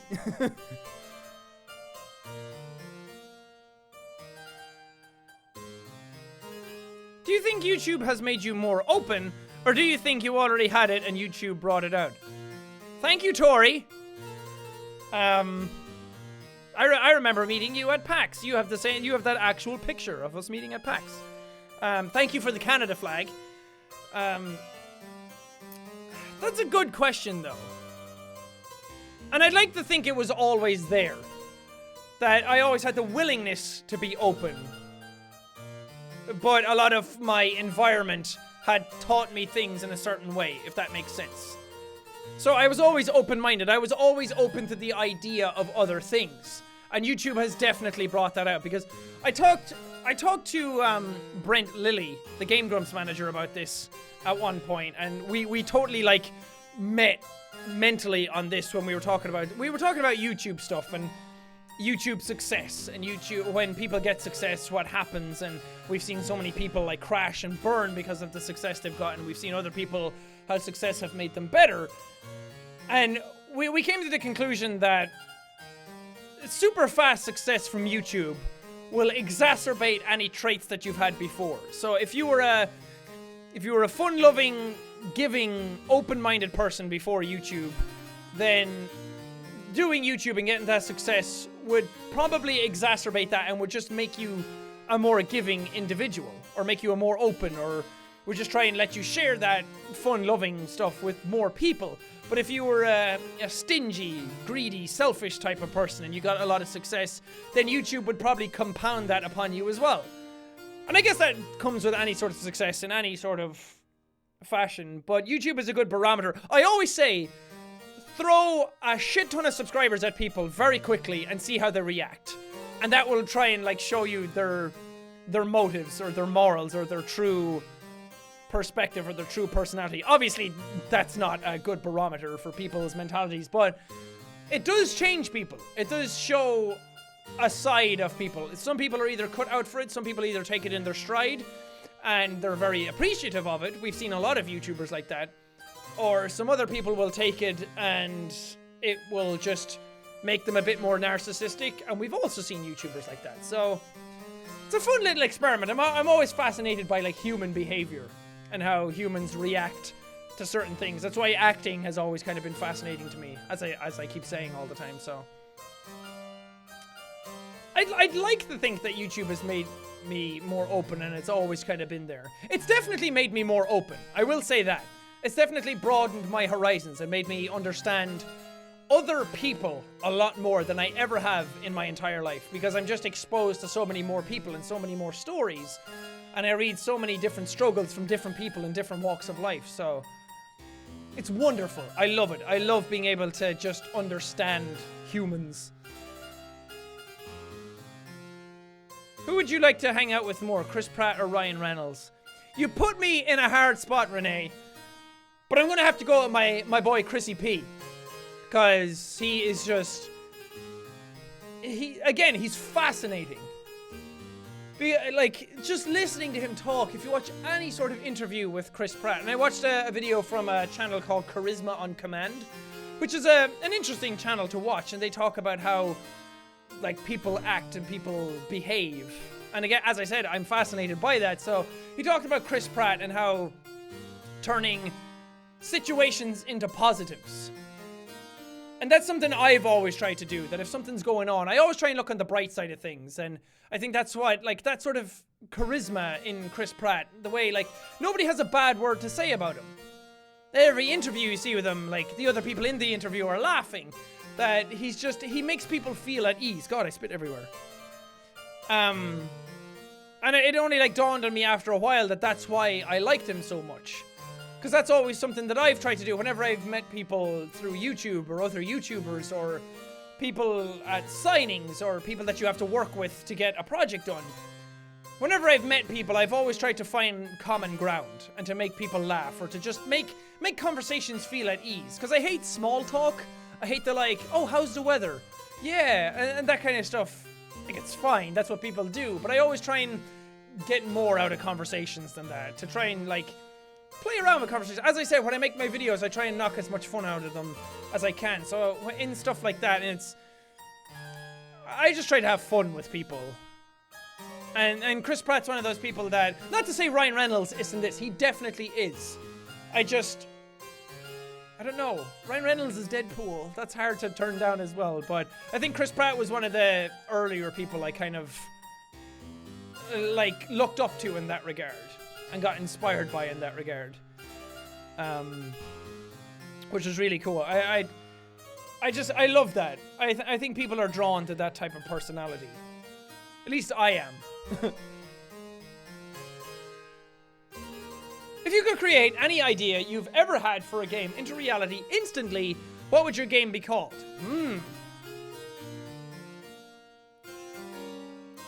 I am the Shadow of Last of Us legend. The shit name. That's not going to get by. No one's going to want to buy that. But I've described it before as I Am Legend meets The Last of Us meets Shadow of the Colossus kind of thing. So you picture like a derelict world, and something happened, not many people surviving anymore, kind of an apocalypse. You can walk around like the Division style through this world. It's an open world thing where you have like dilapidated buildings around. Some buildings are collapsing on each other. And there's other factions in this world, like not so much an MMO, but there's definitely a PvP element to it, but it's also PvE. And then every now and then there's like dynamic, like kind of like a Cloverfield type of thing as well. There's like a creature or creatures that will just bound through the environment every now and then. Completely dynamic. If processing was allowed, you said I could create anything right now. The creatures would walk through an area, crush buildings, like chunks of buildings would come off. Chunks of that would fall down, battlefield style, kill people who were under it. If you were stupid enough to be around that, the creature could walk on you and kill you. Creature doesn't really have any sort of input on you. Sometimes it can just walk by and ignore you because it's just walking across this map. There's where the Shadow of the Colossus stuff kind of comes in. And the way I'd love to see it is that you're like walking along and you see another group of people, like another group of players, and you're with your group, or you're alone or something with your dog or whatever, I Am Legend. And you can either engage with them, hide from them, steal their supplies, kind of player unknown battleground style, or then the creature comes in and it changes the battlefield completely. That what was once you guys fighting each other, the creature comes up and notices all of you down below, and then everyone has to fight together. So that kind of dynamic, like the battlefield can shift in any sort of scenario every now and then. And there's a lot that has to go into that. That's a lot of ideas meshing that will, like, they don't coalesce very well. And then I really want the destruction of stuff. Obviously, the destruction doesn't have to be permanent. If you leave that area of the map and come back, but then that's hard to do because it needs to be a persistent world for everybody on the server. Or maybe it could just be AI. Maybe it doesn't have to be an online element, but I think that would be cool. There's some elements to that I would love. That or just make it a single player thing where you're walking through and a big giant creature can walk through a city and crush buildings. Like a Cloverfield type of game. I would love that. What if YouTube deleted your account and you had to start over again? Well, again, I'm lucky enough to know people at YouTube that we could probably figure out what happened and hopefully get it back up and running. But if my account was deleted and it was gone forever and I had to start over again, I would. I probably would just try again. And because I love making videos too much, and I would hate to abandon the community like that. I'd just be like, well, they deleted my channel, I'm just gone now, I guess. I would never like to do that. Whether it would work or not, whether the channel would grow or not, I don't know. Again, I'm very lucky to be in the position I'm in that the audience is there, so I have some sort of stepping stone already, and some sort of head start, but just try again. I mean, if I get knocked off that horse, just get up and try again. Did you know Mark and Ethan did your outro in Ethan's Mario Kart video? Okay. Did my outro or tried to do my outro? There's a very big difference here. A lot of people try to do the outro, but none of them get it just right. There's a lot of energy that goes into that, and everyone memes it, but you gotta go all in. You can't just be like, the next video, and making fun of it, or like, punch that like button. Like, you have to go balls to the wall with that outro and intro. I've seen a lot of people try the intro as well, and they're like, top of the morning to you laddies, my name is jacksepticeye. It's like, good effort, good effort. Good effort, you tried, and I'm very flattered. But you hear them run out of breath, you hear them not hit the right tones, the right notes, because it's the same tone every time. Top of the morning to you laddies. It's right there in the neck. And then, that's for you! You know, that's hard to do. It's fun though. I always love, because it's one of those intros and outros that kind of just spontaneously happened. But now it's become a thing that so many people like it that they've tried it themselves, which makes me so unbelievably happy. that it's become a thing that people just want to try out. And even though people meme it and take the piss out of it all the time, it's still one of those things that people are like, oh, Jack with the top of the morning, but then in the back of their head they're like, I really want to kind of try it and try it out, sort of thing, which makes me happy. How's the tour stuff going? Very well.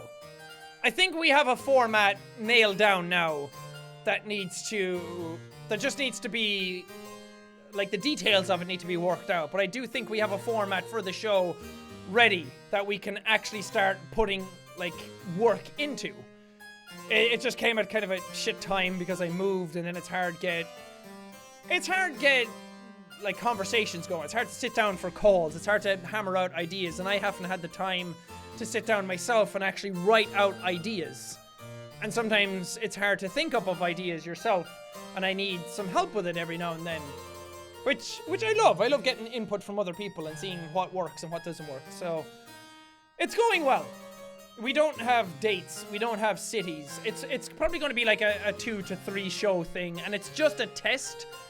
This isn't going to be like the tour. It's not going to be like 10 shows, because we want to get out there and we want to see if it works first, and then build off that instead of going full force into it, because I don't want to jump into anything that we might not be prepared for and then doing something half-assed, because there's a lot of pressure to do it well. And I do want to do it well, and the idea that we have has to be executed pretty well. The mood has to be right for it, so it's probably going to be like 3 shows in the US at first, because that's what makes it easier for the people I'm working with and everything, to just get everybody in the same place. It's easier for me to go there than to get a bunch of people to come here, and I know a lot of people would be sad about that, but this isn't like the tour. We will, like, go other places after this, don't worry.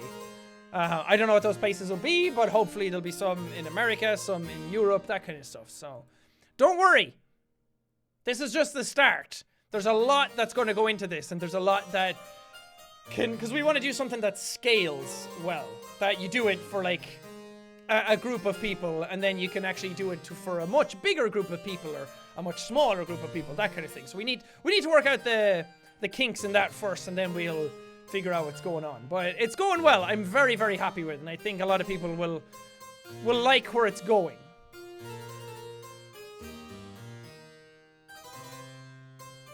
And I know a lot of people keep asking me about it. I've seen a lot of other people asking questions about it as well. And there's some stuff that I could say, but I don't want to, because I don't want to spoil anything, and stuff might change. So, and again, people want to know the cities and everything, and they want to know if I'm going there. And then they want to know if it's going to be live streamed on YouTube, all that kind of stuff. Like, a lot of stuff I don't have worked out. So I apologize on that front. But I think you guys are going to like it. Do you miss your brother Malcolm? I do. I love my brother Malcolm. He has so much sage advice, and he's one of the people that I'm going to go to with like ideas for the tour, because he knows me pretty well. He's grown up with me. He has some stories from years ago that I might have forgotten about, so go to him, ask for some ideas, like just brainstorm some stuff. He's coming over here at the end of this month, I think, just to hang out and see the place, and just because I haven't seen him in person in a long time, so it's gonna be fun.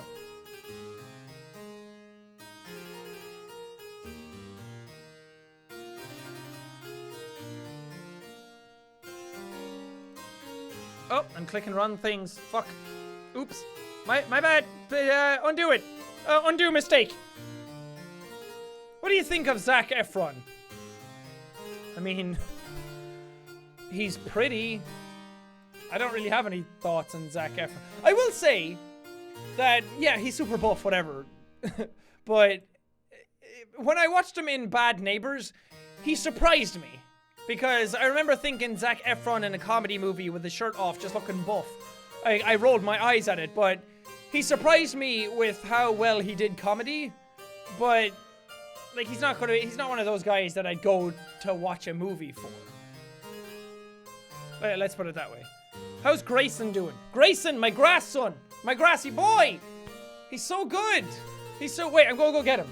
Hold on for a sec. He's just right outside. Grayson.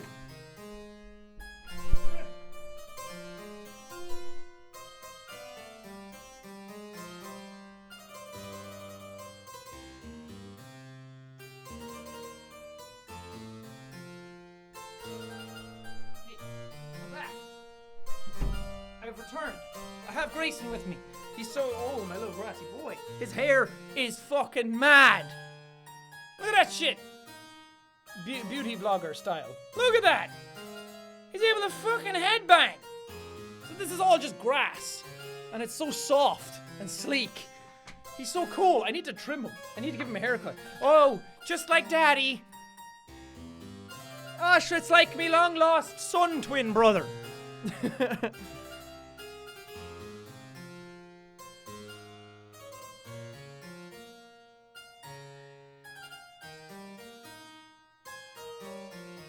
Oh, hey Jack, you've given us the confidence to do our first charity live stream. We're doing 24-hour straight gaming for Macmillan. Any tips? Bravo to you guys, that's awesome. Very happy to hear that. That's so cool. That's a really cool thing you guys are doing, so proud of you for that. And 24 hours is hard. That's a long one. For tips, I'd say pace yourselves is a big one, because a lot of people who start streams get so amped up on energy and nerves and excitement and adrenaline that it's very easy to burn yourself out very quickly. So I'd say pace yourself, make sure you have food and stuff, of course. Keep hydrated, of course. I feel like a dad right now. But also, try and get some good company for it. Because 24 hours is a very big undertaking. And fair play to you guys for doing that. But, like, hour 6 into it, hour 12, you're going to start to really feel that drag. So I think having some other people there to, like, boost your energy or get you going again is a very big thing. But yeah, good luck. That's awesome. Proud of you guys. What's your favorite kind of sushi? California rolls. That was the first sushi I think I tasted. And I was worried I wouldn't like it. And I tasted it and I fucking loved it. I'm so obsessed with sushi. And we can actually finally get it now that we're in Brighton. They actually have good sushi places here. And ramen. Never been able to get that back in Ireland because they didn't have any stuff like that where we were. So I'm excited about that. But California rolls are probably my favorite. Or anything with spice, like dynamite rolls or dragon rolls or spicy tuna rolls. It's all good, man. Sushi's all good.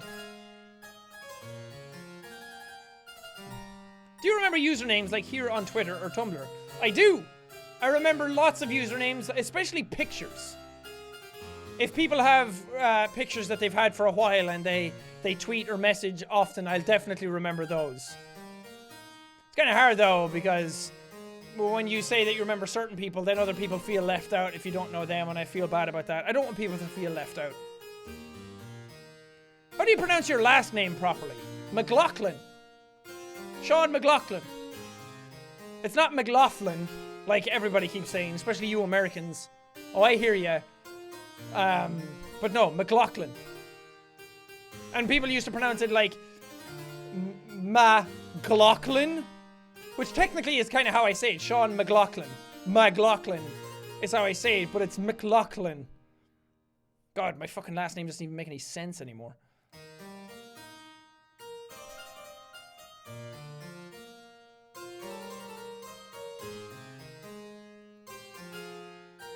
Would you ever voice a character for Rick and Morty if Justin Roiland asked you to? Yes! Hell yes! That is not even a hesitation. That's not even a question.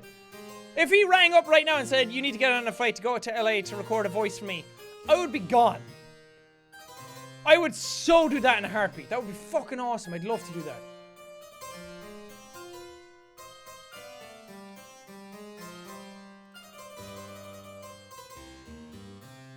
Can you tell, like a boss, that you don't have her muted? I definitely don't have you muted.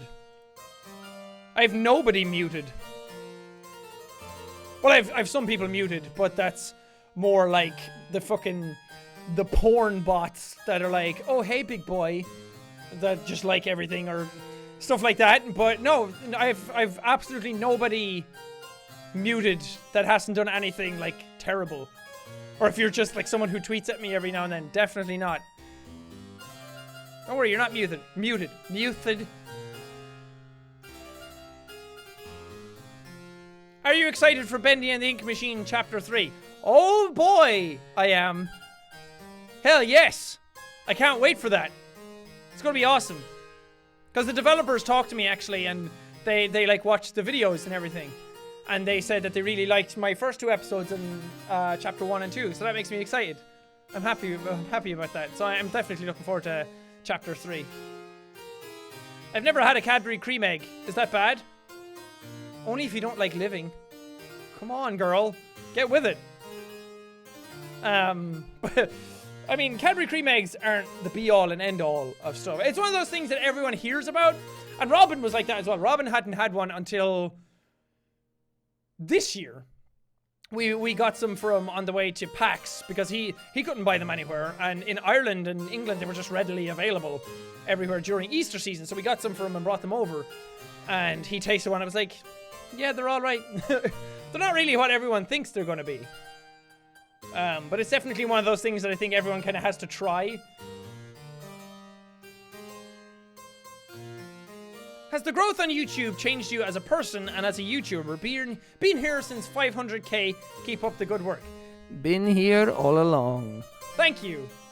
I really appreciate that you've been here for that long. It's a long time ago. Yeah, of course it's changed me as a person. I think, well, people change all the time anyway. I think who someone was 2 years ago to who they are now is 2 different people. But you have to figure out if it's good or bad. And I think YouTube has definitely changed me as a person, 100%, but I think it's changed me in a better way. As I've said earlier in the stream, I think it's made me more open and aware of things. It's made me more emphatic towards other people. There's like a hair in my ear or a spider or something. So yeah, it's definitely changed me.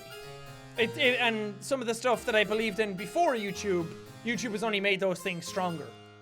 Like trying to make people happy, trying to do good things for other people as much as you can.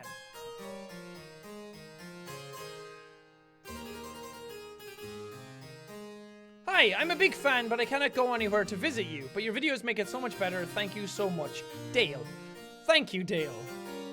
I'm really glad to hear that. But it does suck that, like, the world's a big place and I'm just one person, so it's hard to go to everybody's, not even everybody's country, everyone's continent sometimes.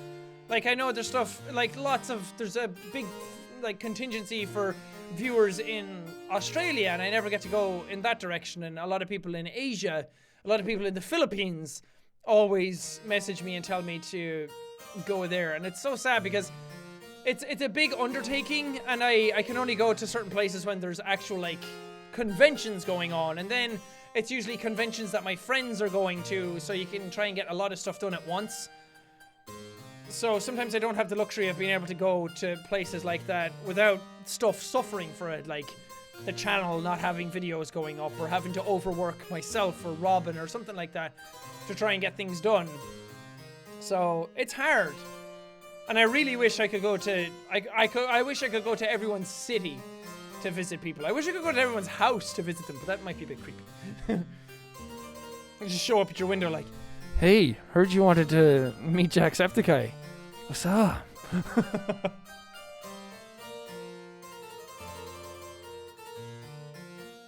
You should do a Mario Kart video with Felix. I've talked about it with him. Him and PJ. Because apparently they both get competitive with each other. And it's funny because I hung out with Felix when I got here and he talked about PJ playing Mario Kart. He was like, PJ's so competitive at Mario Kart. He just has to win. Then I hung out with PJ and he was like, Felix is so competitive at Mario Kart. He just wants to win all the time. So it's hilarious listening to both of them. But I really do want to play it with both of them. I think that would be fun. I'd love to do one where all 3 of us are here together.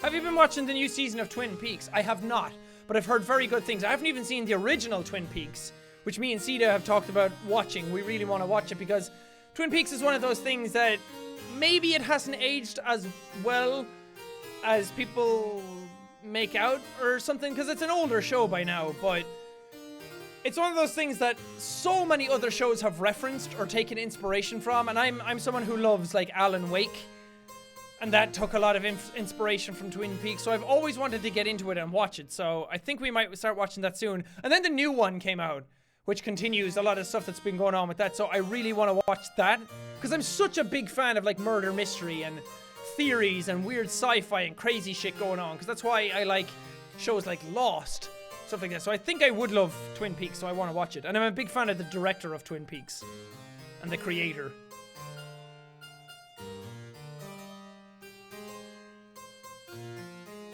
My pal, my homie. You're talking like me already. Sally Face Episode 2 is coming out this summer. I'm well aware. I've talked to the developer about it when Season 1 was getting funded. I've talked to him about, like, when I promoted the Kickstarter or Indiegogo. I can't remember which one he had. I think it was Indiegogo. And I talked to them a bit about that, and they were grateful for it, and I was really happy to get in touch with them. And I've talked about, like, playing Season or Episode 2 when that comes out. I will definitely be with that. I wish nothing but the best for that guy who's making that game. I think it's Portable Moose on Twitter.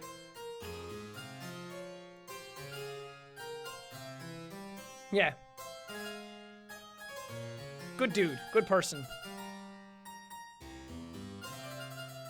So I really wish well for that game. Is it still being promoted? Is there still like an Indiegogo for it? I can't remember. Because I remember thinking if it was an ongoing thing rather than a once-off payment to get it funded like some other things, some other games. Yep, still going. Go now, please. I mean, I don't want to try and tell people what to do, but I really believe in Sally Face, and I love the guy who's making it. He has a lot of passion for it, and he means so well, and he's such a nice person. And it's 91% funded. 13,000 out of 15,000. 13.5 out of 15,000. And I wish nothing but the best for him. So if you have money to spare, if you want to help out a nice project, by all means, go support the Sally Face Indiegogo. Please, of course. I don't want to tell people what to do or anything like that, but I believe in that game, and I can't wait for Episode 2.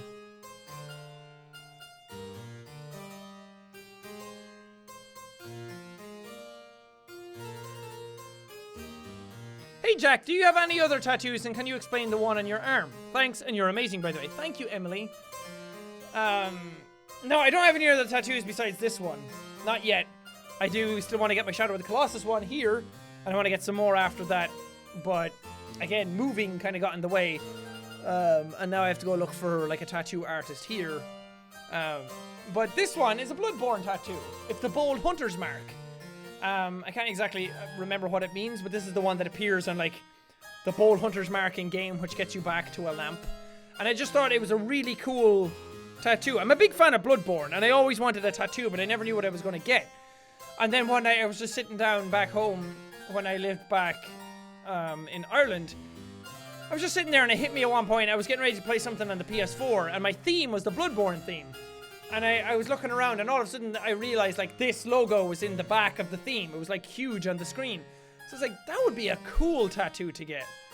So I just decided then and there, I love Bloodborne. And it's one of those things that, if you know what it is, if you know Bloodborne, it's cool. People are into that.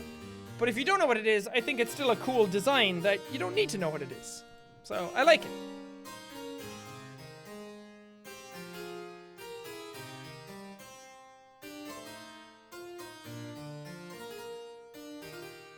Would you rather be able to read people's minds or see their future? Ooh, neither, really. I always think I like to be able to read people's minds because I'm like, then I don't mess up any scenarios. If someone's having a bad day, I know what to say to them to help. But then again, like, that's not how humans work. It's not how the brain works. You don't just hear a certain thing. You can help in certain ways, but sometimes you're just in a bad mood and that doesn't help, even while you know what you need. And then there's things where it's like, sure, being able to read people's minds, you know what people really think about you, but that's a very... it's sometimes that could be a very depressing thing at the same time. If you have friends that you hang out with, and you're like, you think you're having a great time, and then you figure out how they really feel, and they're thinking in their head, man, fuck that guy, I hate that cunt. That kind of stuff, that is a bit, like, with the good comes the bad. And I don't think the bad is worth it in that regard. But being able to see people's futures, you could warn them about certain things, you could help them out in certain things, you could know where they go, but then, is that actually how the future works? Is it set in stone? We don't know. We'll probably never know. It's impossible to know. So, but then, I don't know what being able to see people's futures would do. Because that's a bit of a crazy power to have as well, so. Neither, really. Maybe I'd get more use out of being able to read people's minds. So if I was gun to my head, I'd pick that one. Have you seen the new Spider-Man game that's coming out? Dude, yes. I really hope they show it off at E3 next week. I was supposed to go to E3, but stuff got in the way. Well, I have other stuff going on in June that I have to do as well. And I couldn't afford going to LA like twice, or traveling twice in like June, because it's a lot of prep and everything, but I really wanted to go to E3. I was supposed to like go on the gaming YouTube live stream with Jeff. I was talking to him about stuff.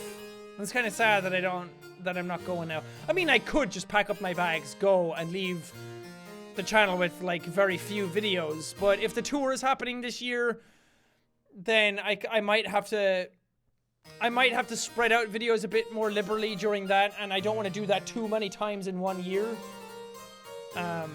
Which a lot of people would say, just go and do what you want to do, and everyone will be fine, everyone will still be here at the same time. And that's nice, and I appreciate that, but I'd feel so bad. Well, that, and also I just moved into a new house, and I don't want to go away to LA to E3 and leave Cena here on her own as well, in a new city kind of thing. We haven't fully settled yet for that kind of thing, so. And also it's a lot of hassle to travel again. But the new Spider-Man game, I'm very much looking forward to. It's being made by Insomniac, who make good games. I feel like they would really do it justice. I feel like we might finally get a good Spider-Man game since Spider-Man 2. I'm still worried about it though, because what you need to get right with the Spider-Man games is the swinging. The web swinging mechanic has to be really good for that game to live or die, because your combat can be great, your story can be great, your characters can be great, but if the swinging doesn't feel fun, then the game is not going to be good. And that's what a Spider-Man game lives and dies on. Because you can do the thing where you just hold a button to swing around and it can look cool. And it's always cool flying around as Spider-Man, but very few games have got like the full control that Spider-Man 2 got. And sure, that was a little clumsy and a little clunky, but it still made you feel like Spider-Man. And that's what a game needs to do. But I believe in Insomniac. That's the one complaint everyone has all the time. So they're not just going to make a Spider-Man game and not do it justice. And then they're good at all the other parts that would naturally fit with them. So I'm really excited about that. And it's a PS4 exclusive, which sometimes exclusives suck, but sometimes for development, it's really good. Because Sony will give the funding and the time needed to make a really good game. So I'm excited about that. A little worried about the new Spider-Man movie. I do think Tom Holland will make a good Spider-Man. But from the trailers I've seen... Well, first off, fuck you trailer makers for basically spoiling the whole movie by now. There's like nothing left secret really. We've basically seen the whole 3-act movie in the trailers by now. I know I could not watch them, but it's Spider-Man. What am I going to do? Not watch it? But I fear that it's going to be a little too... Ugh. It probably won't be as bad as The Amazing Spider-Man. And God bless you, Andrew Garfield. You tried your best with the script you were given. But I don't know. I'm worried about it. Because Spider-Man, I love Spider-Man so much. He's my favorite superhero. I just wanted to do him justice.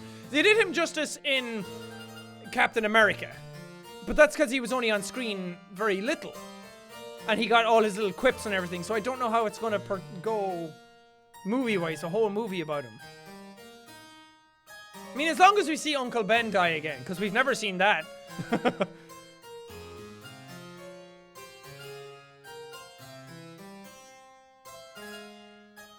Do you think water has a taste? I have water right here, right now. And yes, water has a taste. It may be a very neutral, bland, non-type of taste, but everyone kind of knows what water tastes like.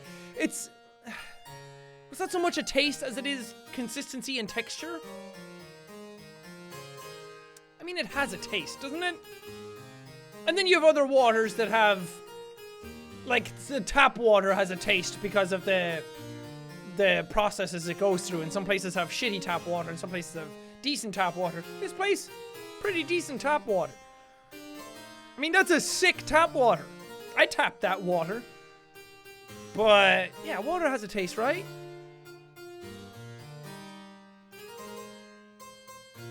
I agree with so much of what you're saying right now. I assume you're talking about Spider-Man because you have a Spider-Man logo. Or avatar, so, yes.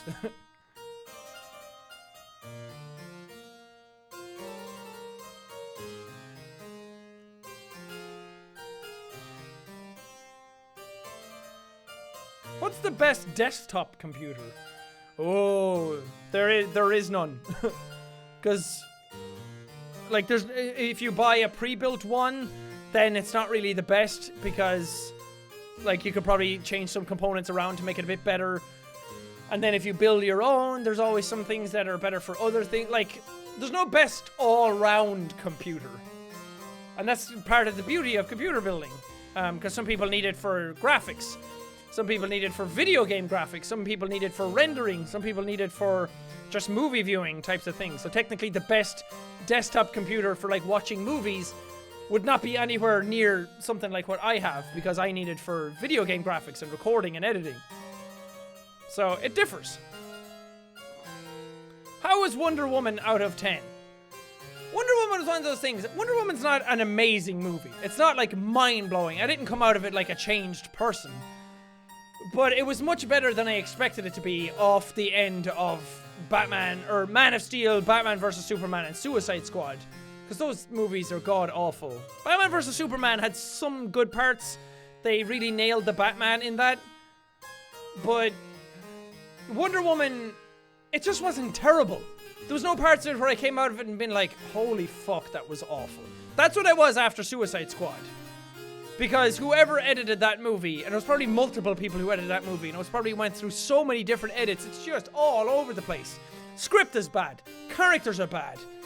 The fucking story is bad. The editing is atrocious. It's almost like someone went in and was editing in Premiere, and they dragged in, like, just songs they liked, just to listen to them in Premiere as they were editing. And they were just cutting stuff up as they were editing. And then they forgot to mute the tracks when they rendered it. And then those fucking songs were just in there because it made no sense half the time. But Wonder Woman was paced much better. Again, it wasn't amazing. It was about a 6 to 7 out of 10. It was fun. It was okay. The third act is a bit, what? Why? But overall, it was a charming movie. And there's something charming about putting Wonder Woman in a real war.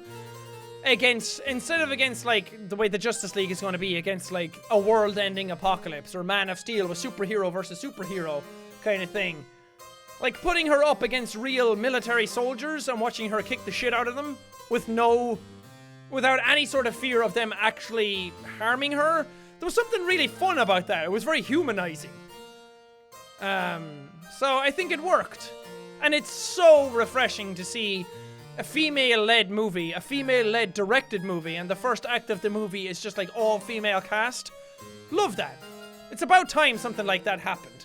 It's about time something like that not only came out, we've had movies do stuff like that before, but came out, it's a superhero movie that broke some box office records. It made a shit ton of money. A lot of people saw it. It got a lot of good press. It didn't get the advertising it deserved, but just very, very glad that stuff like that is happening. Hopefully we get more of that type of stuff. I'm very excited about the way the movie industry is moving in that regard. Alright, I am coming up close to 2 hours, so I am actually going to end this stream soon. But I'm going to ask or answer some more questions here and there. You should get a real bonsai tree. I really am thinking about it. I really do want one. I think they spice up the place. And Cena loves her plants, so she has a bunch around the house, and they're kind of nice to look at. It kind of just livens up a space. Kind of gives it more life.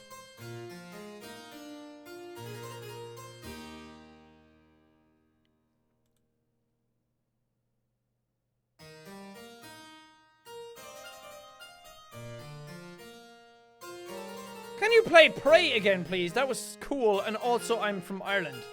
Hi, Jamie! Prey was a weird one because Prey was coming out and I was super excited about it. But I fully intended on playing it in my own time. I never intended on doing a full series on it because I knew the game was going to be like 12 hours long. And if I was going to do it justice, which I do try and do with the longer Let's Plays, I don't try and rush through them. But when a game is too long, then it just makes it a hassle to try and record that many parts of it. And I knew it probably wasn't going to be a game that everyone was going to be like super involved in, like The Last Guardian or Uncharted 4 or something like that. So it was a bit harder to commit to a series like that. And then I just wanted to play it on my own anyway. So I went in and I did like an episode just dicking around and just having fun with it, because I miss doing Let's Plays like that. I used to do a lot of series like that where I got in and made jokes and role-played and made jokes out of the scenarios in it. And then a lot of people were like, this is way different. There's too much editing. It's way too try-hard. And I get that because I hadn't done that in a while. But that used to be my main thing for a very long time on YouTube. So it was kind of like a throwback to try and do that type of commentary again. And it was nice to challenge myself to do that kind of thing and give it to Robin and be like, hey, have fun with the editing on this one instead of just doing like cut and dry, like start finish.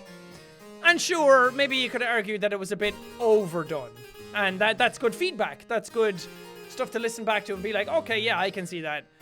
But I never intended on it being a full Let's Play. And then people reacted kind of negatively to it because of that, which kind of took some of the fun out of it a bit. So I mean, I might do another one, but now it's kind of gone on so long that it would just be weird to go back to it randomly, sort of mid-game.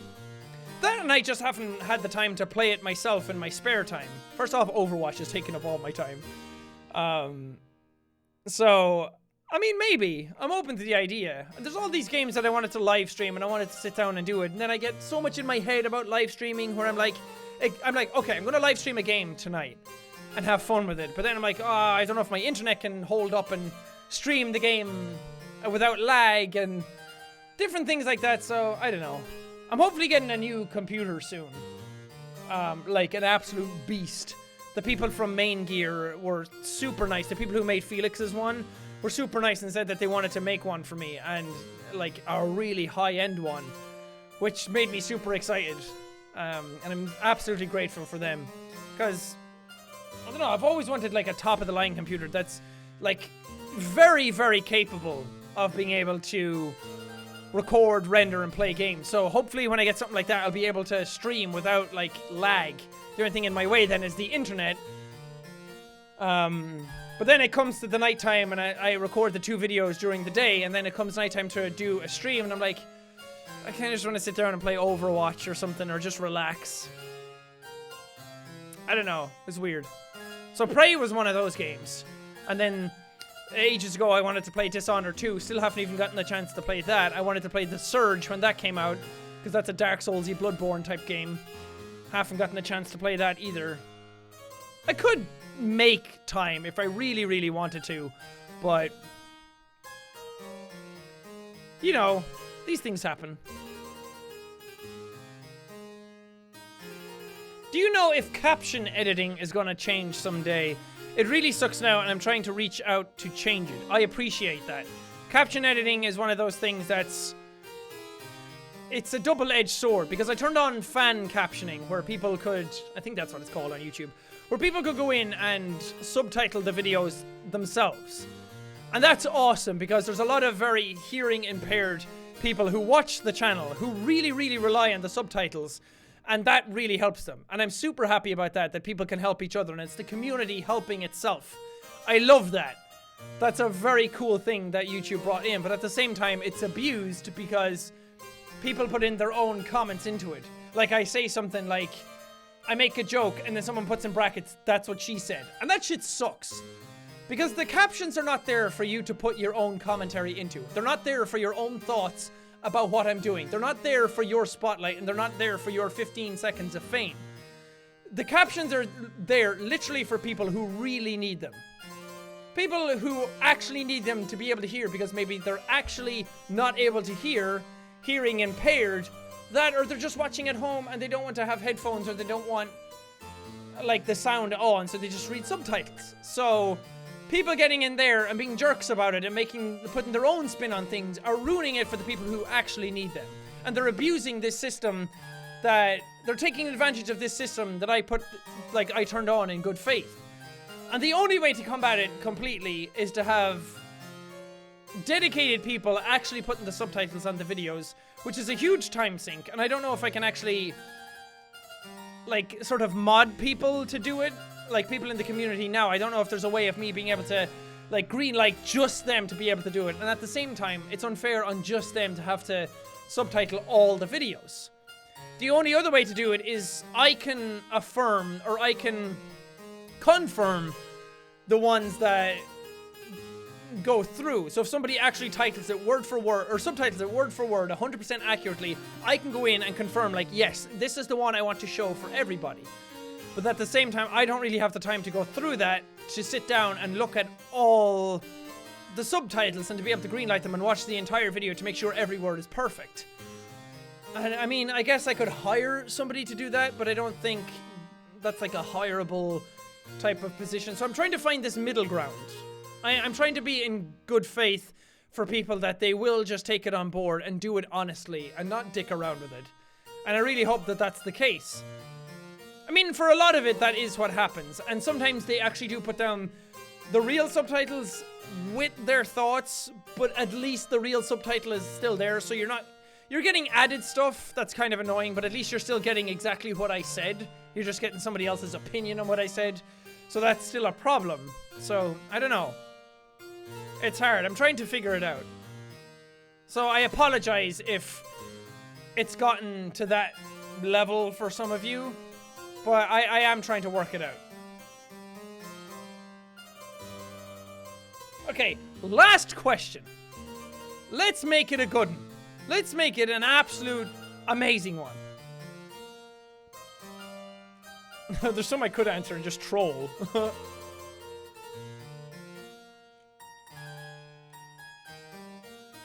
Put your hair up in a tiny ponytail. This isn't what I'm going to end it on, but yeah, my hair's almost long enough for that now. I could be like a samurai warrior. I always do this. I say one last question, and then I put way too much pressure on it to make it like a really great question.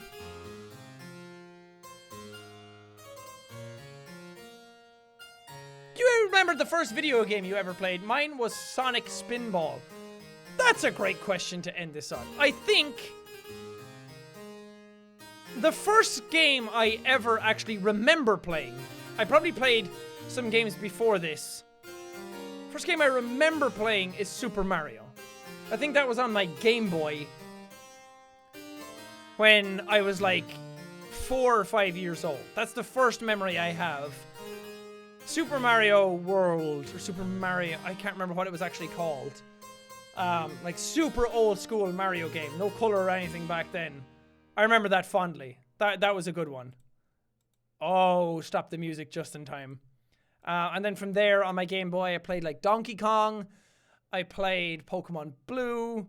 I had like a Wave game that I played. It wasn't like Wave Race, I don't think, but it was a game like that. It was a top-down one, and I hated it because I couldn't control it properly. Good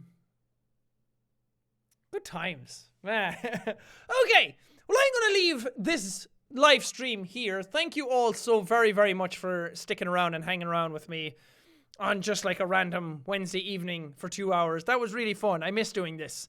I want to try and get back into the rhythm of doing this again. But as I said, I moved house. There's a lot that comes with moving a house, moving country, trying to set new stuff up. And I'm trying to also just enjoy it. I'm trying to enjoy the new city that I moved to. I'm trying to enjoy my new place. I'm trying to just have fun. But there's also a lot of behind the scenes stuff that's going on that I have to get used to. And there's a lot of stuff that I have to get changed over. But there's also a lot of YouTube stuff going on in the background. There's a lot of stuff up in the air that I'm trying to get solidified as well. So apologies. There's a lot going on that I can't talk about, either don't want to talk about or just shouldn't talk about. But I'm still here. I'm still having fun. I'm still reading comments. I'm still interacting. I'm still trying to be here and as present in the community as I possibly can be. And I love these live streams just for that. And I appreciate you guys coming here and hanging out with me and just connecting again. Because it's very easy to get lost if I'm just uploading game after game after game or just video after video. It's very easy to lose who I am as a person and not just sit down and settle down and have these little talks and moments and just ground everything again. So I really, really do appreciate these, and I really do enjoy them. It's a lot of fun. So thank you guys for being here. Hopefully the stream goes up after it's done. It might have to process, and then I'll try and make it live whenever it does. If YouTube or OBS messes up, I apologize. That would suck, because then there's no second video for the day, but it should be up. It should be fine. And the link that's up for the stream right now should be the link that you're able to go to it. So if anyone's looking for that, help them out. But thank you guys. It's been fun. I hope you guys enjoy the rest of your evening. If it's late for you in certain parts of the world, good night. If it's still early for you, enjoy the rest of your day. I hope it's a great one. I hope you guys had a fun time, and I hope you have lots of joy. Anyway, bye guys. Bye. I'm going to go eat. I'm starving. It's going to be awesome. I don't know what I'm going to eat. Maybe sushi. Bye. Have a good day.